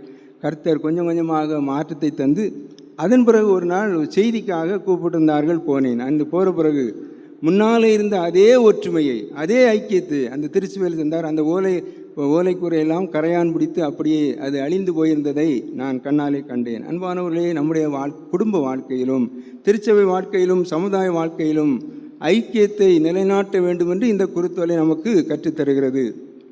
இரண்டாவதாக, நாம் எல்லாரும் அறிந்திருக்கிற உண்மைதான், குருத்தோலை தூய்மையான ஒன்று. பாருங்கள், நம்முடைய இருதயம் தூய்மையாக இருக்க வேண்டும் என்று ஆண்டவர் விரும்புகிறார். வேதம் சொல்கிறது, ஆண்டவராக இயேசுவை சொன்னார், இருதயத்திலே சுத்தமுள்ளவர்கள் பாக்கியவான்கள், அவர்கள் தேவனை தரிசிப்பார்கள். இருதயத்திலே நமக்கு சுத்தம் வேண்டியது அவசியமான ஒன்று இருக்கிறது. இந்த நாட்களிலே ஆண்டவர் நம்மை படைக்கிற போது எல்லாருக்கும் ஒரே இருதயத்தை தான் படைத்தார். ஆனால் உலக சூழ்நிலைகளிலே நாம் வளர்ந்து வருகிற போது நம்முடைய இருதயம் திருக்குள்ளதும் மகா கேடுள்ளதுமான எண்ணங்கள் புறப்பட்டு வருகிற போது நாம் அதுக்கு அடிமைப்பட்டு விடுகிறோம். ஆகையினால்தான் சுத்த இருதயம் நமக்கு இல்லை. நீதிமொழிகளின் புஸ்தகத்தில் பார்க்கிற போது, என் இருதயத்தை சுத்தமாக்கினேன் என்று சொல்லத்தக்கவன் யார் என்று வேதம் அழகாக ஒரு கேள்வி கேட்கிறது. ஏனென்றால் ஆண்டவராக இயேசு தம்முடைய ஜனத்தை பரிசுத்தம் பண்ணும்படியாக சொந்த இரத்தத்தை சிந்தி நகர வாசலுக்கு புறம்பே பாடுபட்டார் என்று சொல்லப்படுகிறது. ஆண்டவர் பாடுபட்டதற்கு காரணமே நம்முடைய இருதயம் சுத்திகரிப்பாக இருக்க வேண்டும், தூய்மையாக இருக்க வேண்டும் என்றுதான் நாம் ஆண்டவர் நம்மை இது எதிர்பார்க்கிற உண்மை. ஏனென்றால் இயேசு கிறிஸ்துவின் இரத்தமானது சகல பாவங்களை நீக்கி நம்மை சுத்திகரிக்கிறது. இந்த குருத்தோலையிலே பாருங்கள், ஒரு பூச்சி பொட்டு விழுந்து விட்டால் அது அந்த குருத்தோலையை அரித்து விடுகிறது, அந்த இடம் கருத்து போய்விடுகிறது.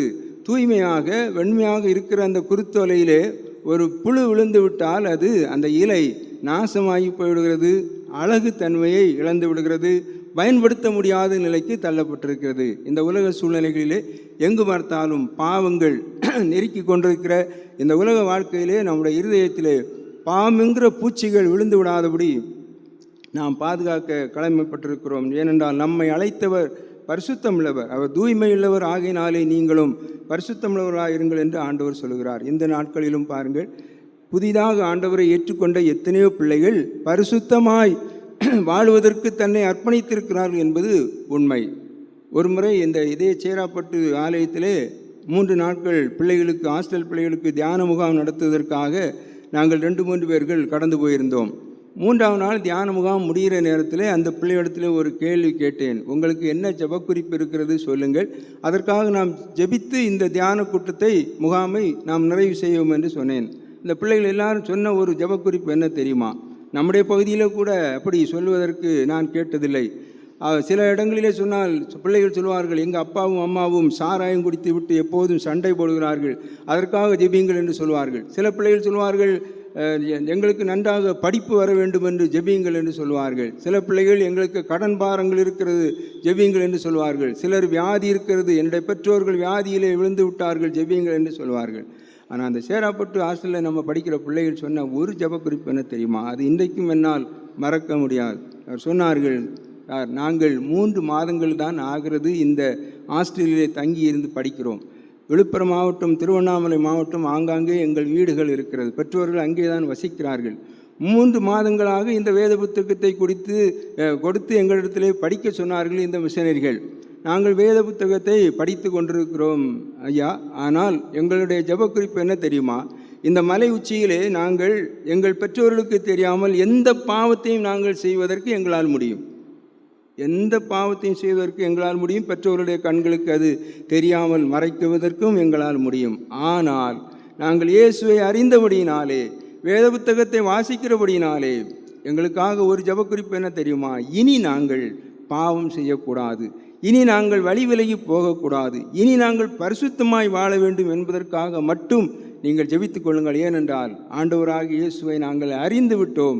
இனி நாங்கள் உலக சூழ்நிலையின் காரணமாக எந்த பாவத்திலும் விழுந்து விடக்கூடாது, பரிசுத்தமாய் வாழ வேண்டும் என்று ஜெபியுங்கள் என்று சொன்னார்கள். அன்பானவர்களே, நம்முடைய வாழ்க்கையிலே இப்படிப்பட்ட பரிசுத்தத்திற்காக இன்றைக்காயிலும் ஜெபித்திருக்கிறோமா என்பதை நாம் சிந்திக்க வேண்டும். கடைசியாக இந்த குருத்தோலை நமக்கு கற்றுத்தருகிற உண்மை என்னவென்றால், அது குருத்தோலை எப்போதுமே ஒன்றிணைந்து இருப்பது மட்டுமல்ல, மழை பெய்தாலும் வெயில் அடித்தாலும் காற்றடித்தாலும் வானத்தை நோக்கி பார்க்கிற ஒன்று, மேல் நோக்கி இருக்கிற ஓலை. அன்பானவர்களே, இந்த உலக சூழ்நிலைகளிலே ஆசீர்வாதங்கள் வரும்போது நாம் ஆண்டவருடைய சமூகத்தை நோக்கி பார்த்து நன்றாக ஆண்டவரை துதிக்கிறோம், சோத்திரிக்கிறோம், மகிமைப்படுத்துகிறோம். எல்லா சூழ்நிலையிலும் நம்முடைய கண்கள் வானத்துக்கு நேராக ஏறெடுக்க வேண்டும். பக்தன் அழகாக சொல்லுகிறார், எனக்கு ஒத்தாசை வரும் பருவதற்கு நேராக என் கண்களை ஏறெடுக்கிறேன், வானத்தையும் பூமியையும் படைத்த கர்த்தரிடத்திலிருந்து எனக்கு ஒத்தாசை வரும் என்று பக்தன் சொல்வதை நாம் கேட்கிறோம். அன்பானவர்களே, இந்த நாட்களிலே எந்த ஒரு சூழ்நிலையிலும் ஆண்டவரை நோக்கி பார்க்கிற, நிமிர்ந்து பார்க்கிற ஒரு அனுபவம் நம்முடைய வாழ்க்கையில் இருக்கிறதா என்பதை நாம் சிந்திக்க வேண்டும்.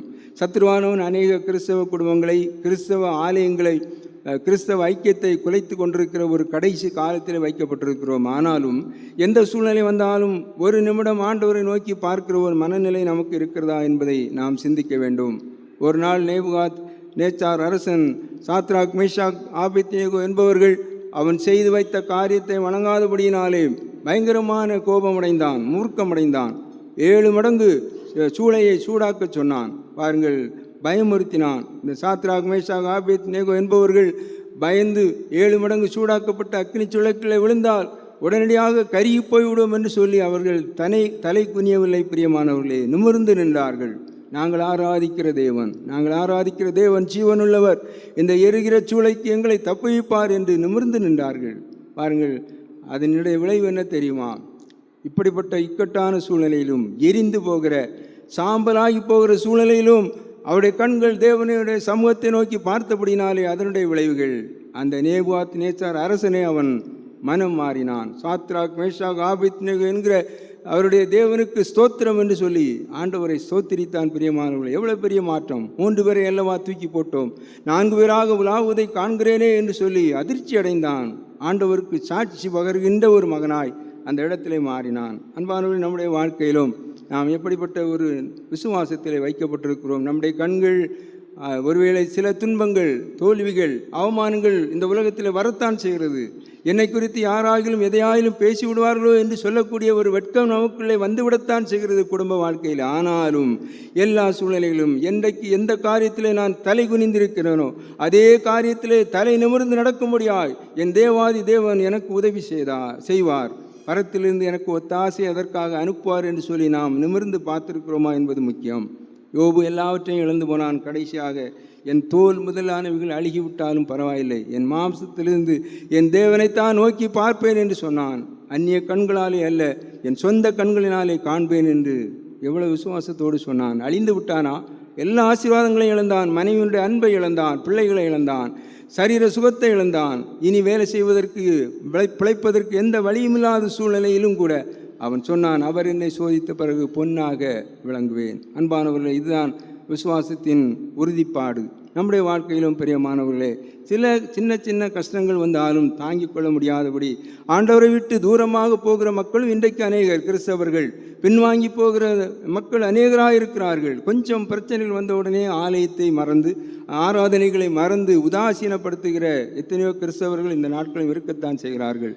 குருத்தோலை கற்றுத்தருகிற 3வது உண்மை, எப்போதும் மேல் நோக்கி இருக்கும். நம்முடைய கண்கள் மேல் நோக்கி பார்க்க வேண்டும். நம்மை படைத்த ஆண்டவர் ஒரு நாளும் நம்மளை வெட்கப்படுத்த மாட்டார். பிரியமானவர்களே, எந்த சோதனை வந்தாலும் நீங்கள் ஜெபித்து பாருங்கள், ஜெபத்தில் உறுதியாய் தரித்திருந்து பாருங்கள். சத்துருவானவன் ஒரு வழியாய் வந்தால் 7 வழியாய் ஓடி போவான். இந்த உண்மையை தெரிந்து கொண்ட நம்முடைய வாழ்க்கையிலும் ஆண்டவரை இந்த குருத்தொலையை போல எங்கள் குடும்ப வாழ்க்கையிலே, எங்கள் பிள்ளையுடைய குடும்ப வாழ்க்கையிலே ஒற்றுமையை தாரும், ஐக்கியத்தை தாரும் என்று கேட்போம். தூய்மையான எண்ணத்தை தாருமப்பா. என் வாழ்க்கையில் யாரையும் நாங்கள் இனி கெடுக்கக்கூடாது, பிறரை கெடுக்க வேண்டும் என்ற சிந்தனை கொஞ்சம் கூட எங்கள் உள்ளத்தில் வரக்கூடாது. ஆண்டவரே, இந்த குருத்தொலை அதைத்தான் கற்றுத்தருகிறது. எங்கள் இருதயம் என்கிற குருத்தொலையிலே புழுப்பூச்சிகள் விழுந்தால் அது அரித்து விடுவதைப் போல பாவம் என்கிற பூச்சிகள் எங்கள் இருதயத்தில் விழுந்து விடக்கூடாது. ஆண்டவரே, அது எங்களை கரைபிடித்து நாசமாக்கி விடும்.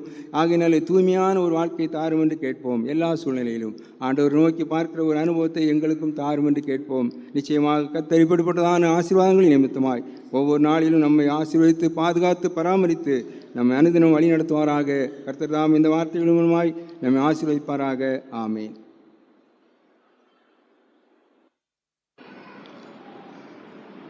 கர்த்தருடைய ஜீவன் உள்ள வார்த்தைகளை நம்மோடு பகிர்ந்து கொண்ட அன்பு சகோதரருக்கு நம் அனைவரின் சார்பிலும் வாழ்த்துதலை நாம் கூறிக்கொள்கிறோம். நாம் அனைவரும் எழுந்து நின்று அப்போஸ்தல விசுவாச பிரமாணத்தின் வழியாக நம்முடைய விசுவாசத்தை அறிக்கை செய்வோம். வானத்தையும் பூமியையும் படைத்த சர்வ வல்லமையுள்ள பிதாவாகிய கடவுளை விசுவாசிக்கிறேன். அவருடைய ஒரே குமாரனாகிய நம்முடைய நாதர் இயேசு கிறிஸ்துவையும் விசுவாசிக்கிறேன். அவர் பரிசுத்த ஆவியினாலே கன்னி மரியாளிடத்தில் உற்பவித்து பிறந்தார். பொந்தி பிலாத்துவின் காலத்தில் பாடுபட்டு சிலுவையில் அறையுண்டு மரித்து அடக்கம் பண்ணப்பட்டு பாதாளத்தில் இறங்கினார்.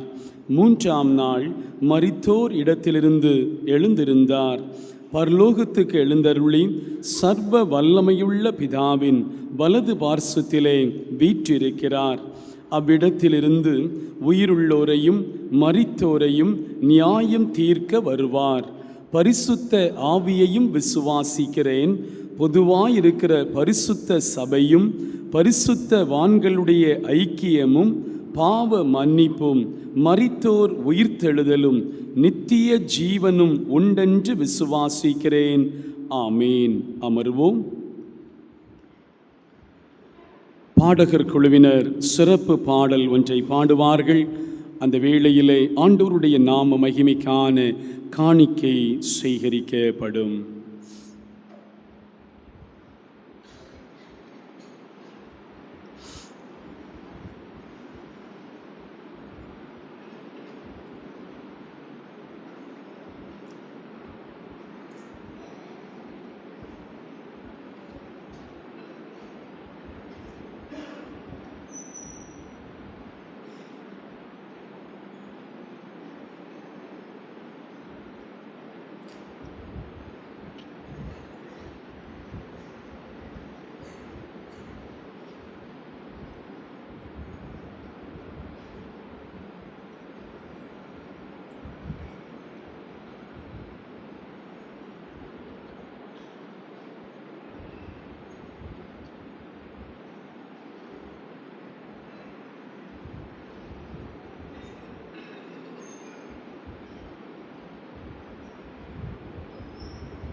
தெய்வ சமூகத்திலே நாம் தந்திருக்கிற காணிக்கைகளுக்காக ஆண்டவருக்கு நன்றி சொல்லி ஜெபிப்போம். தந்தேன் இயேசு சுவாமிக்கே இந்த நன்பின் காணிக்கை ஏற்றுக்கொள்ளும் எம்மையும் உம் பாதம் பணிந்து நிற்கிறேன். ஆமென். எங்களையும் உம்முடைய பணிவிடைகளிலே பயன்படுத்துகிறீர். உம்மை எங்கள் உள்ளத்திலே ஏற்றுக்கொண்ட பிள்ளைகளாக, சமாதான பிரபுவாக, நீதியின் அரசராக எங்கள் உள்ளத்திற்குள்ளாக நீர் வாழ்ந்து அரசாட்சி செய்யும் என்று எங்களை முற்றிலுமாக அர்ப்பணிப்பதற்கு அடையாளமாக நீர் தந்த ஆசீர்வாதத்தின் ஒரு பகுதியை காணிக்கையாய் தந்து மகிழ எங்கள் ஆண்டவர் கிருபை செய்தீர். நன்றி செலுத்துகிறோம். நேர்ச்சையோடும் பொருத்தனையோடும் நன்றி பலியோடும் உம்முடைய சமூகத்தில் தரப்பட்டிருக்கிற அத்தனை காணிக்கைகளையும் ஆண்டவர் ஏற்றுக்கொள்வீராக. உம்முடைய நாம மகிமைக்காக இவைகள் மிக கருத்தாய் செலவு செய்யப்பட, தேவ ராஜ்யம் கட்டியெழுப்பப்பட, எல்லா மக்களும் உம்முடைய மீட்பின் நற்செய்தியை பெற்றுக்கொள்ள துயாவியானவர் கிருபை தாரும். உம்முடைய கரத்திற்குள்ளா எங்களையும் நாங்கள் தந்திருக்கிற காணிக்கைகளையும் ஒப்பு கொடுத்து ஜெபிக்கிறோம். இயேசுவின் நாமத்தில் இவைகளை கேட்கிறோம் ஜீவனுள்ள நல்ல பிதாவே, ஆமேன். அமர்வோம். இப்பொழுதும் சபை குழுவினுடைய அறிக்கையை செயலாளர் வாசிப்பார்கள். அதைத் தொடர்ந்து பிப்ரவரி மாத கணக்கு மற்றும் ஆடியோ மேம்பாட்டு கணக்கினை சபை கணக்கர் சமர்ப்பிப்பார்கள்.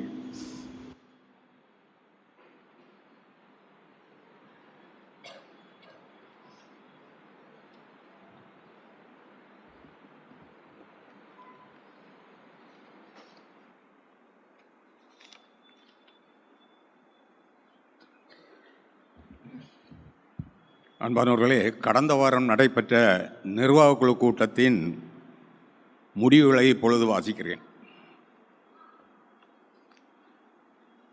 நமது திருச்சபையின் நிர்வாக குழு கூட்டம் 22/3/2026 ஞாயிற்றுக்கிழமை காலை ஆராதனைக்கு பின் பகல் 11:30 மணிக்கு நமது சபை போதகர் அருள் துருப்பி சாம் பிளஸிங் அவர்கள் தலைமையில் நமது ஆலயத்தில் வைத்து ஜெபத்துடன் ஆரம்பமானது. அனைத்து நிர்வாக குழு உறுப்பினர்களும் கலந்து கொண்டு கீழ்கண்ட தீர்மானங்கள் நிறைவேற்றப்பட்டன. பிப்ரவரி மாத வரவு செலவு கணக்குகள் அங்கீகரிப்பது சம்பந்தமாக பிப்ரவரி மாத வரவு செலவு கணக்குகள் நிர்வாக குழுவில் வாசிக்கப்பட்டு ஒருமனதாக அங்கீகரிக்கப்பட்டது. பிப்ரவரி மாத மொத்த வரவு ரூபாய் 2,19,956. பிப்ரவரி மாத மொத்த செலவு ரூபாய் 2,56,445.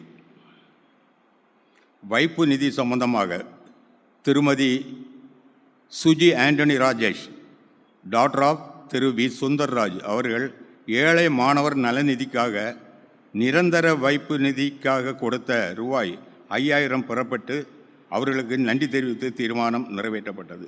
போதகர் ஜெபித்து ஆசி கூற கூட்டம் முடிவடைந்தது. நன்றி.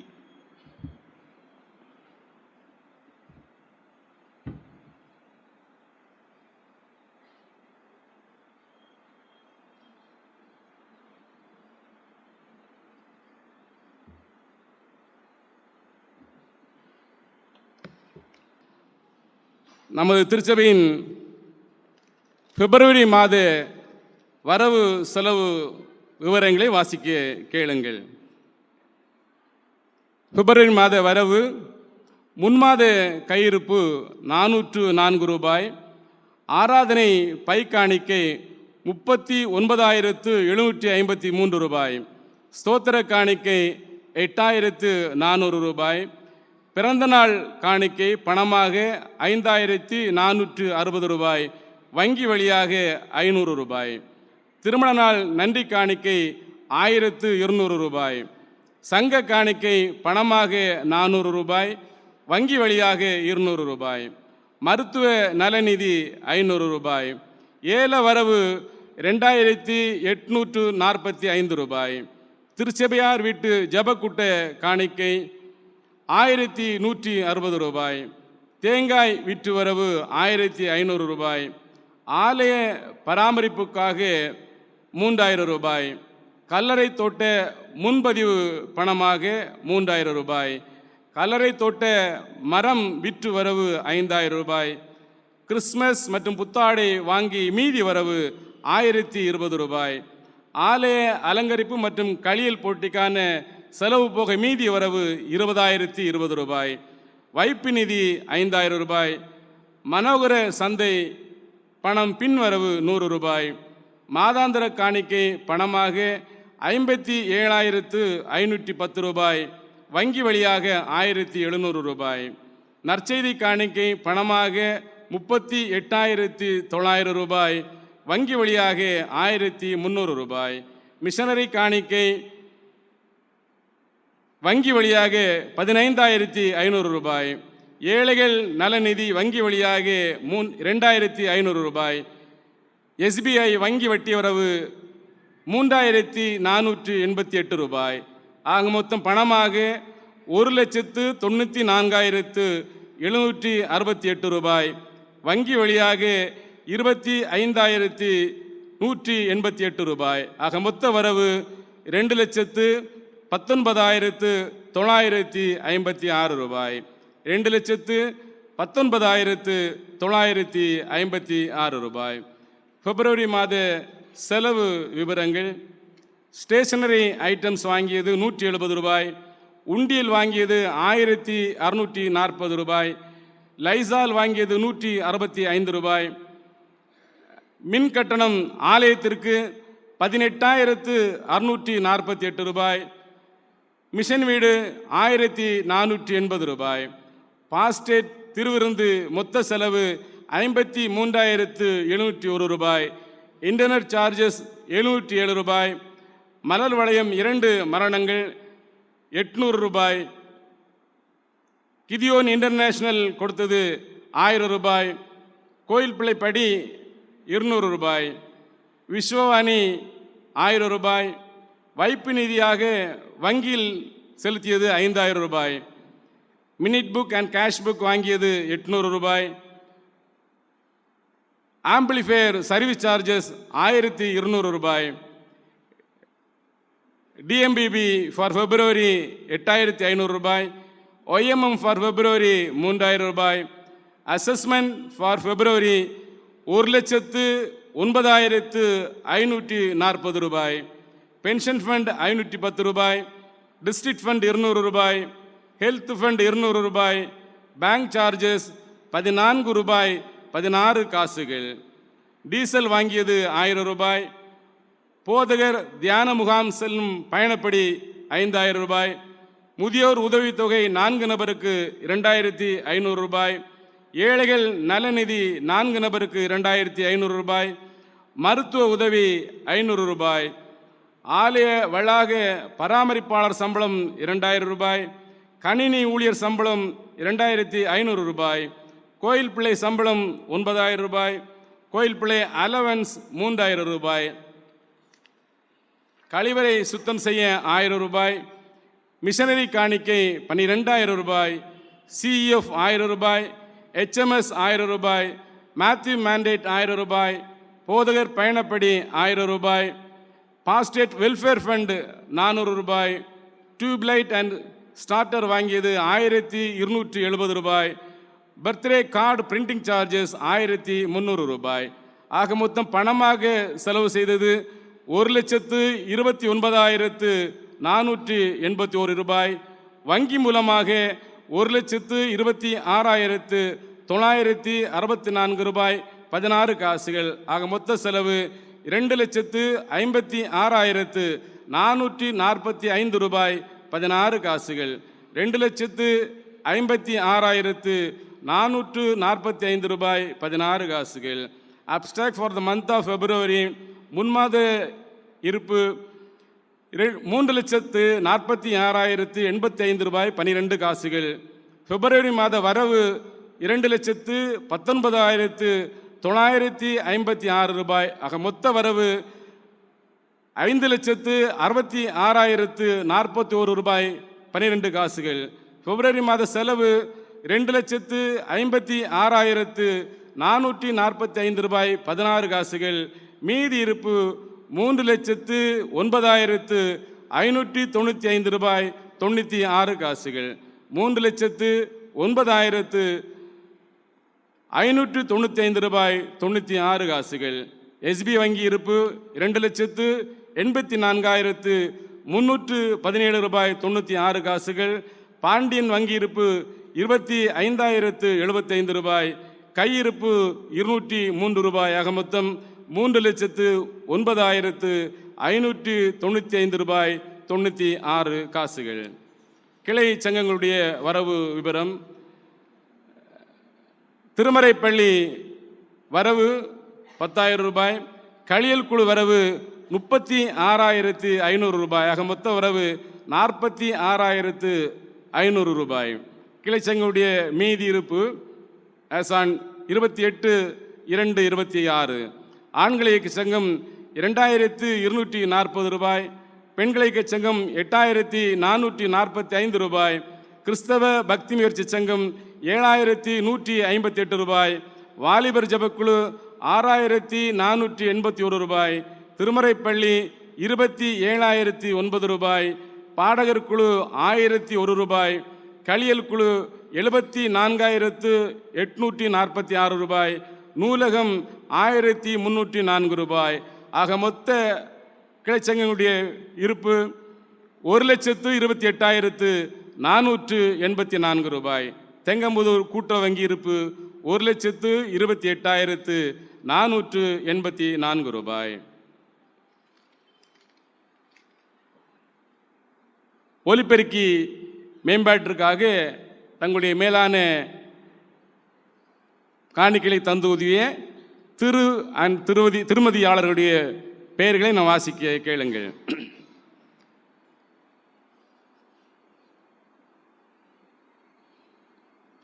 பெயர் குறிப்பிட விரும்பாதவர் 1,00,000 ரூபாய்.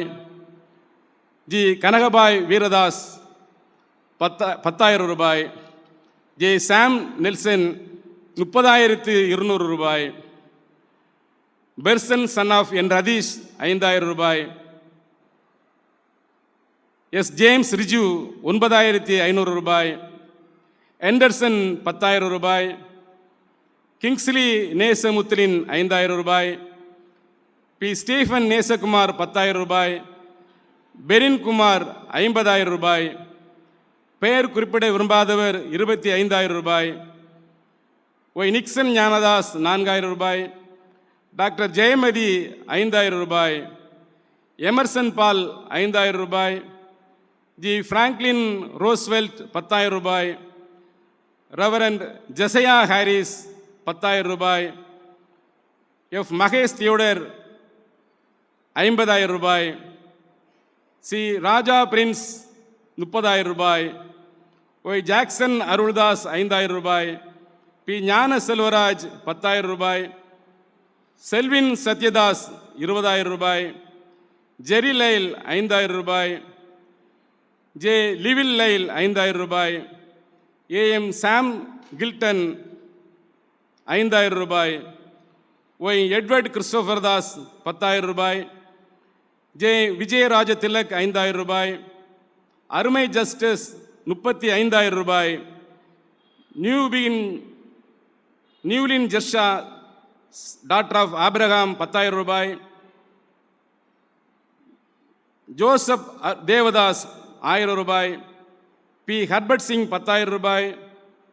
ஆல் பிராங்க்லின் 25,000 ரூபாய்.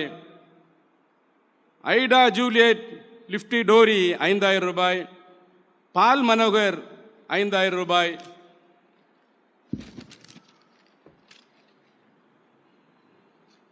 ஒய்ஸ்லி 5,000 ரூபாய். ஐ ஜான்சன் 500 ரூபாய். பிரியங்கா 3,000 ரூபாய். ஆர் ஆல்வின் டேனி 50,000 ரூபாய். மொத்தமாக 1000 வழியாக இந்த தொகை அவ்வளவும் 5,83,000 ரூபாய் 1000 வழியாக நாம் பெற்றிருக்கிறோம். நாம் கொடுத்த கவர் மூலமாக நீங்கள் தந்த பணங்களுடைய விவரங்களை நான் வாசிக்கிறேன். ஜேக்கப் மோகன் 500 ரூபாய், அருள் ஜோசப் 500 ரூபாய், எஸ் ஏசுநேசன் 100 ரூபாய், பாய் செல்வராஜ் 200 ரூபாய், டி ஞானசிகாமணி 200 ரூபாய், ஒய் அருள் செல்வ ரவி 5000 ரூபாய், ஜே அருள் துறை 500 ரூபாய், ஜே காட்வின் 100 ரூபாய், ஒய் டேனியல் செல்வராஜ் 1000 ரூபாய், ஏ அருள் ஜான் 100 ரூபாய், டி ஜான் சுவாமிதாஸ் 1000 ரூபாய், எஸ் டார்லின் ரவி 3000 ரூபாய், ஜே சந்திரா பென்சன் 1000 ரூபாய், டி ஜெயராஜ் நானக்கன் 1000 ரூபாய், எம்டபிள்யூ ஜோசப் ஜெட்சன் 500 ரூபாய், ஜே மோசஸ் வில்சன் 500 ரூபாய், ஜாய்ஸ் தங்கலட் 2000 ரூபாய், ஜான் ராஜமணி 2000 ரூபாய், ஒய் டேவிட் லிவிங்ஸ்டன் 100 ரூபாய், எஸ் ஈஸ்டன் 1000 ரூபாய், பிரவீன் சுஜில் 500 ரூபாய், ஒய் சிம்சோன் தம்பி 100 ரூபாய், பீர் பகதூர் 200 ரூபாய், அன்னபாக்கியபாய் ஜேக்கப் 3000 ரூபாய், சுசிலாபாய் ராஜப்பா 500 ரூபாய், டி ராஜன் 1000 ரூபாய், அன்னபியுலா ராஜா 500 ரூபாய், செல்வாபாய் ஜான்சன் 200 ரூபாய்,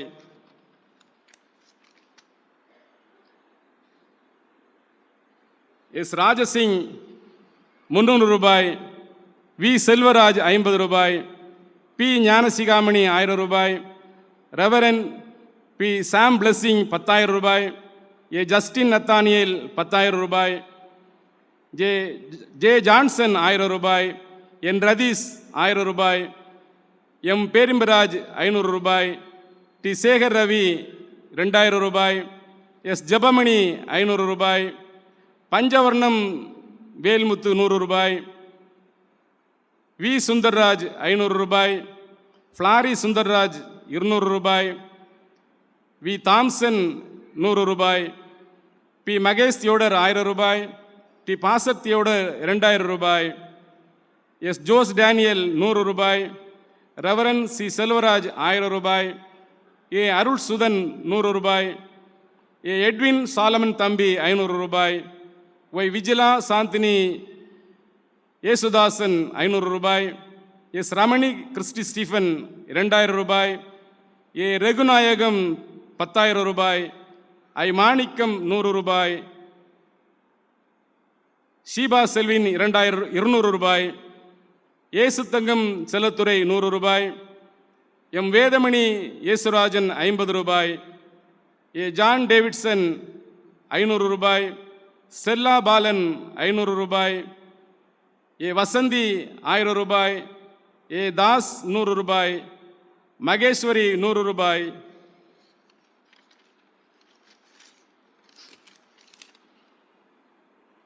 சுரேஷ்குமார் 100 ரூபாய், எஸ் எஸ்தராணி சாமுவேல் 1000 ரூபாய், வயலட் டெல்சி பாக்கியசீலன் 200 ரூபாய், சுபாகுமார் 500 ரூபாய், எஸ் சாம் ஞான ஜெமின் 2200 ரூபாய், டி தேவ பிரகாஷ் 500 ரூபாய், கிறிஸ்டல் சுகந்திபாய் ஜான்சன் 1000 ரூபாய், டெய்சிலட் செல்லக்கன் 500 ரூபாய், என் ராஜேஷ் 500 ரூபாய், என் ஜான் கிங்ஸ்லி 100 ரூபாய், பி ஹெர்பர்ட் சிங் 1000 ரூபாய், இ நெல்சன் ஜெயக்குமார் 100 ரூபாய்,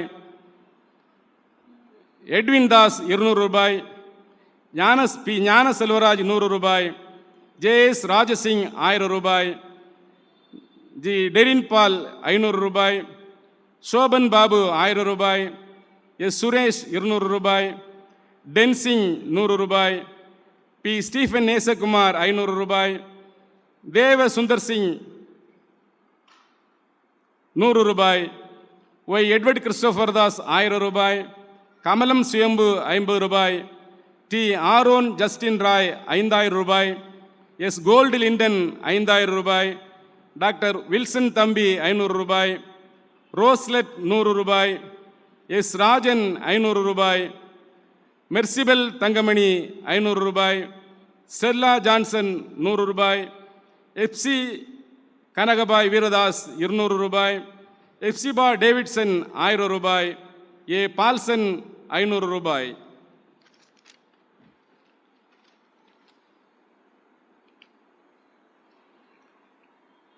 டி ஜான் ஜேக்கப் தாஸ் 500 ரூபாய், பி அனீஸ் யேசுதாஸ் 200 ரூபாய், ஏ பேரின்ப யேசுதாஸ் 200 ரூபாய், ஒய் செல்வின் சத்யதாஸ் 100 ரூபாய், ராணி தங்கராஜ் 300 ரூபாய், ஜி ஜேக்கப் 1000 ரூபாய், பி எம் துரைசிங் 1000 ரூபாய், ஜெயசாந்தி 1000 ரூபாய், ஜோ இம்மானுவேல் 500 ரூபாய், தமிழ் செல்வன் 100 ரூபாய், ஒய் நிக்சன் ஞானதாஸ் 300 ரூபாய், எஸ் செல்வராஜ் 100 ரூபாய், ஒய் அருள் தம்பி வேதராய் 1000 ரூபாய், ஜே சாம் சுந்தர் சிங் 2000 ரூபாய், எம் பிரவீன் ராஜா 200 ரூபாய், செல்வி வேதமணி 100 ரூபாய், டி அருள் சாம் 1000 ரூபாய், அமிர்தகனி 300 ரூபாய், நியூ பிகின் 500 ரூபாய், அமுதா 50 ரூபாய், ஏ ஆப்ரஹாம் 100 ரூபாய், ஒய் ஆல்பர்ட் சுந்தரராஜன் 1500 ரூபாய், ஜே டென்னிசன் டேனியல் 500 ரூபாய், ஜெயந்தி ராஜன் 100 ரூபாய், ஒய் தொர்கால் டெய்சி 200 ரூபாய், சாமுவேல் ஜோஸ் 2000 ரூபாய், டி டைட்டஸ் தவமாலை 500 ரூபாய், எச் காட்வின் ராஜகுமார் 500 ரூபாய், ஆர் ராபின் டேவிட் 500 ரூபாய், சாஜி 500 ரூபாய், சரோஜாதாஸ் 200 ரூபாய்.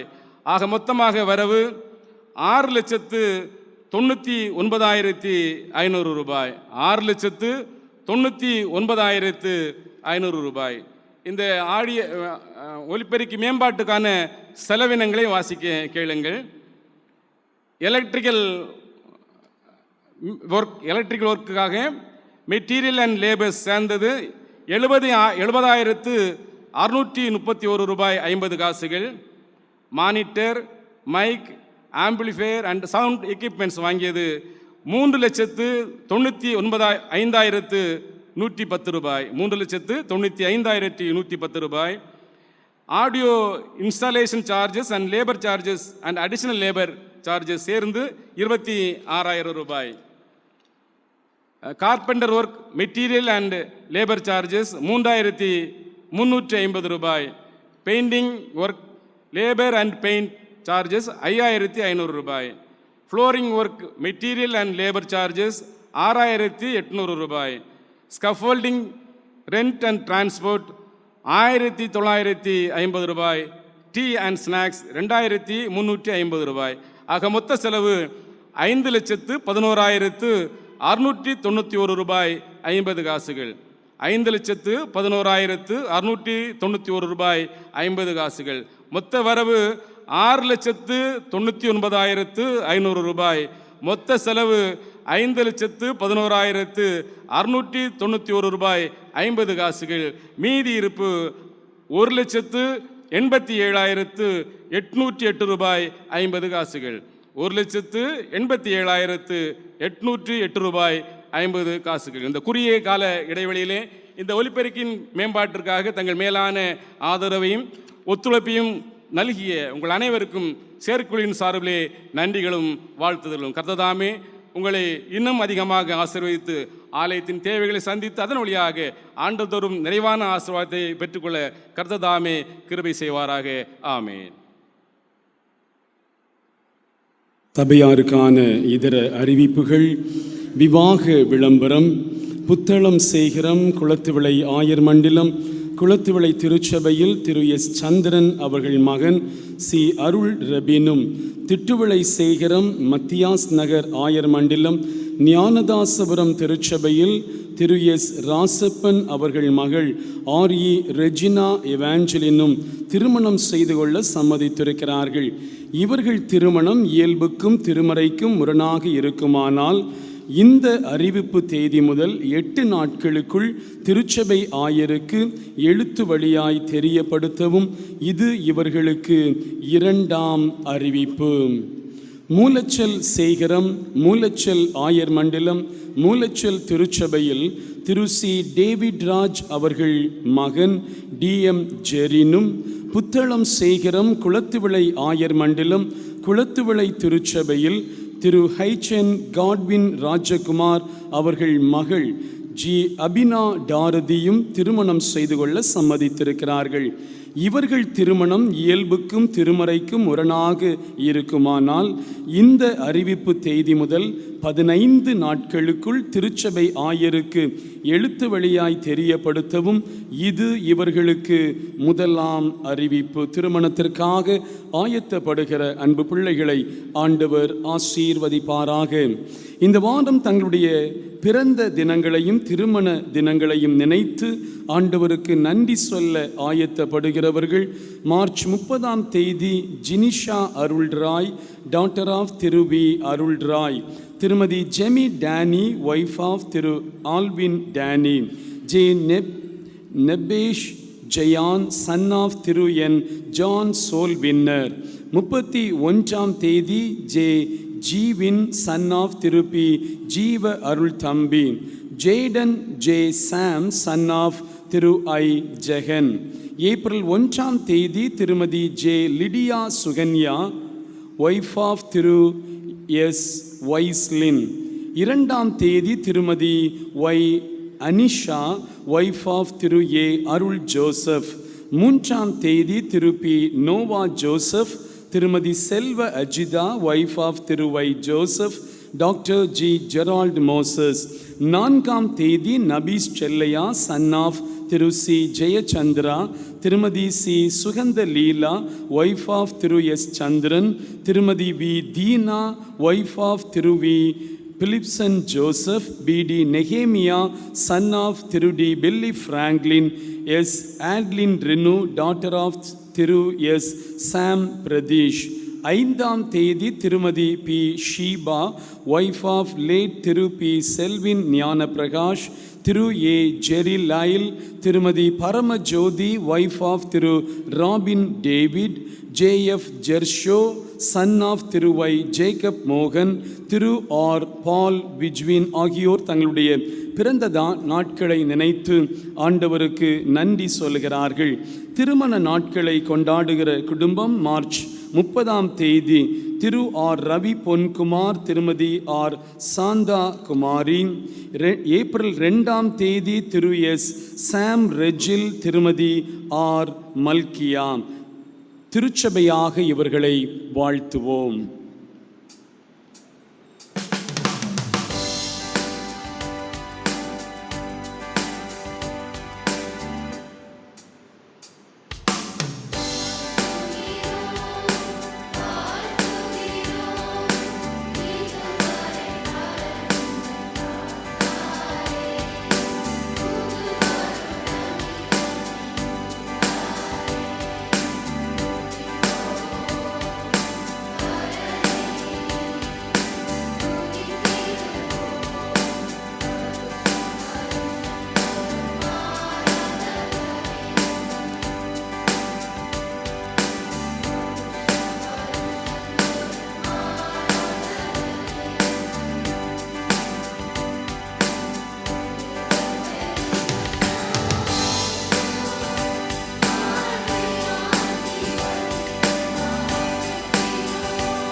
இன்று கிளைச்சங்க ஊழியங்களும் மாலை ஆராதனையும் நடைபெறும். இந்த ஆராதனையை தொடர்ந்து சமூக நலக்கூட கமிட்டி நடைபெறும். ஏப்ரல் 12ஆம் தேதி பறக்கை திருச்சபையில் வைத்து பாஸ்ட்ரேட் சங்கம் நடைபெறும். அதற்கான வேத வினாடி அந்த போட்டிக்கான தலைப்புகள், அந்த பைபிள் போர்ஷன்ஸ் ஏற்கனவே அறிவிக்கப்பட்டிருந்தது, திருச்சபை வாட்ஸ்அப்பிலும் பகிரப்பட்டிருக்கிறது. இன்று பிற்பகல் வாலிபர் ஜெபக்குழுவின் ஒரு சிறப்பு ஜெப முகாம் பிற்பகல் 3:30 மணி முதல் 5:30 மணி வரைக்கும் ஆலய கூடாரத்திலே நடைபெறும். வாலிபர் பிள்ளைகள் இந்த ஜெப முகாமிலே கலந்து கொள்ளும்படியாக அன்புடன் கேட்டுக்கொள்கிறோம். இந்த வாரம் பரிசுத்த வாரம். திங்கள் முதல் வியாழன் வரை தினமும் மாலை 7:30 மணிக்கு ஆலயத்திலே ஆராதனை நடைபெறும். வியாழன் ஆராதனை பரிசுத்த நற்கருணை தொழுகையாக நடைபெறும். புனித வெள்ளி ஆராதனை காலை 9 மணி முதல் 12 மணி வரை நடைபெறும். அந்த ஆராதனையிலே நம்முடைய சுய விருப்பு உண்டியல் காணிக்கைகளை நாம் தந்து ஆண்டவருக்கு நன்றி செலுத்துவோம். அன்று அந்த ஆராதனையின் நிறைவிலே மதிய உணவு கஞ்சி பகிரப்படும். ஏப்ரல் 5ஆம் தேதி உயிர்ப்பின் ஞாயிறு அதிகாலை 4 மணிக்கு உயிர்ப்பின் ஞாயிறு பவனியும் அதில் வெள்ளை சீருடையில் நாம் கலந்து கொள்வோம். காலை 5:30 மணிக்கு உயிர்ப்பின் ஞாயிறு முதல் ஆராதனையும் காலை 10:30 மணிக்கு உயிர்ப்பின் ஞாயிறு 2ஆம் ஆராதனையும் நடைபெறும். இந்த வாரம் புதன்கிழமை ஏப்ரல் மாதத்தின் 1ஆம் தேதி காலை 5 மணிக்கு அருணோதய நற்கருணை தொழுகை நடைபெறும். மார்ச் 31ஆம் தேதி செவ்வாய்க்கிழமை சேகர அளவிலான லெந்து கால உபவாச ஜெபம் கீழ கிருஷ்ணன்புதூர் ஆலயத்தில் வைத்து காலை 9 மணி முதல் 1 மணி வரை நடைபெறும். உயிர்ப்பின் ஞாயிறு ஆராதனையிலே பிள்ளைகளுக்கு ஞான ஸ்நானம் கொடுக்க விரும்புகிறவர்கள் உங்களுடைய விருப்பத்தை தெரிவிக்க அன்புடன் கேட்டுக்கொள்கின்றோம்.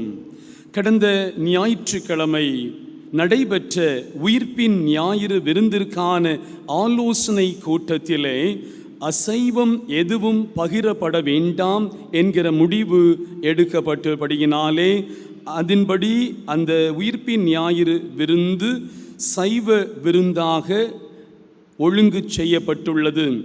சபை மக்கள் யாராவது பொருத்தனையாக அல்லது உயிர்ப்பின் ஞாயிறு விருந்திற்காக கொடுக்க வேண்டும் என்ற எண்ணத்தில் ஆட்டுக்கடாக்கள் காணிக்கையாக நீங்கள் கொடுக்க விரும்பினால் அவைகள் ஏலத்தில் விடப்பட்டு அந்த தொகை உயிர்ப்பின் ஞாயிறு விருந்திற்காக செலவிடப்படும் எனவும் முடிவெடுக்கப்பட்டுள்ளது. இந்த ஆட்டுக்கடாக்கள் காணிக்கையாக வைக்க விரும்புகிறவர்கள் புதன்கிழமை ஏப்ரல் 1ஆம் தேதிக்குள்ளாக சபை கமிட்டிக்கு நீங்கள் தெரியப்படுத்தவும், 3ஆம் தேதி வெள்ளிக்கிழமை ஆராதனையின் போது அந்த ஆட்டுக்கடாக்கள் காணிக்கையாக நீங்கள் கொண்டு வரவும், ஆராதனைக்கு பின்பு அவைகள் ஏலம் இடப்படும் என்பதையும் அன்போடு தெரிவித்துக் கொள்கிறோம். இந்த ஆண்டின் உயிர்ப்பின் ஞாயிறு விருந்தினுடைய பொறுப்பாளர்கள் திரு அருள் துரை, திரு அருள் தம்பி வேதராய், திரு ஆரோன் ஜஸ்டின் ராய், திரு ரதீஷ் ஆகியோர். உயிர்ப்பின் ஞாயிறு அன்று மாலை 7 மணிக்கு எக்யூமெனிக்கல் குயரினுடைய ஒரு சிறப்பு இன்னிசை நிகழ்ச்சி நடைபெறும். இந்த விருந்திற்கான இன்னும் உங்களுடைய பங்களிப்பை கொடுக்காதவர்கள் இந்த வாரத்திலே நீங்கள் கொடுக்கும்படியாக அன்புடன் கேட்டுக்கொள்கிறோம். ஆராதனைக்கு நிறைவாக அனைவரும் முழங்காற்படியிட்டு ஜெபிப்போம். கிருபை நிறைந்த நல்ல தகப்பனே, தாழ்மையின் சொருபியாய் சமாதான பிரபுவாய் எருசலேம் வீதியிலே நீர் ராஜாதி ராஜாவாக பவனி வந்தீர். குருத்தோலை திருநாளாகவும் ஹைச்சமஸ் ஊழியங்களுக்காக ஜபிக்கிற கொடுக்கிற நாளாகவும் இந்த பரிசுத்த நாளை நீர் எங்களுக்கு தந்தீர். காலை பவனி முதல் இந்நேரம் மட்டுமாக உம்முடைய அருள் பிரசன்னம் எங்களோடு கூட இருந்தபடியினால் நன்றி செலுத்துகின்றோம். இந்த நாளிலும் ஹைச்சமஸ் ஊழியங்களுக்காக நாங்கள் கொடுக்கிற காணிக்கைகளின் மூலமாக ஹைச்சமஸினுடைய ஊழியங்கள் இன்னும் வளரவும், உம்முடைய நாம மகிமைக்கான திருச்சபைகள் உருவாக்கப்படவும் ஆண்டவர் கிருபை தாரும். இந்த பரிசுத்த வாரம் முழுவதும் பரிசுத்தமாய் எங்கள் ஆண்டவருக்கு பிரியமாய் எங்கள் வாழ்வை அர்ப்பணித்து வாழ உயிர்த்தெழுகின்ற அனுபவத்தை எல்லாரும் தங்களுடைய வாழ்விலை பெற்று மகிழ எங்கள் ஆண்டவர் உதவி செய்வீராக. உடைய சமாதானத்தோடு கூட எங்களை அனுப்பும். மீட்பர் இயேசுவின் இன்பமுள்ள நாமத்திலே எங்கள் ஜெபம் கேளும் ஜீவனுள்ள நல்ல பிதாவே, ஆமேன். நன்மைக்கும் காரணம் எல்லாரும் போற்றும் ஆரேனா.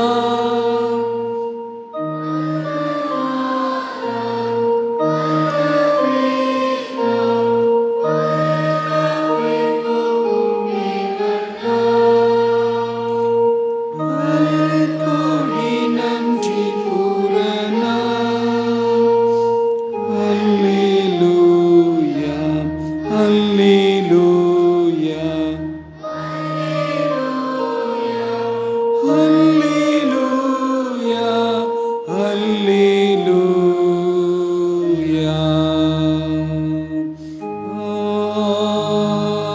ஆமென். கர்த்தர் உங்களை ஆசீர்வதித்து உங்களை காக்க கடவர்.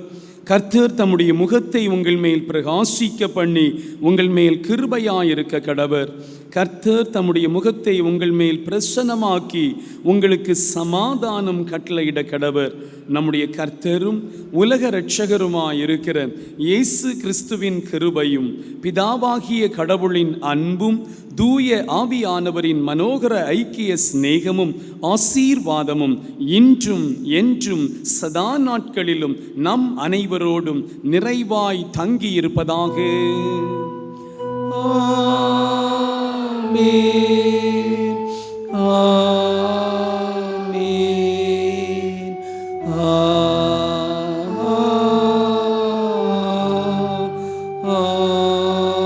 ஆமென். ஆண்டவர் உங்களோடு இருப்பாராக. தெய்வ சமாதானத்தோடு சென்று வாருங்கள்.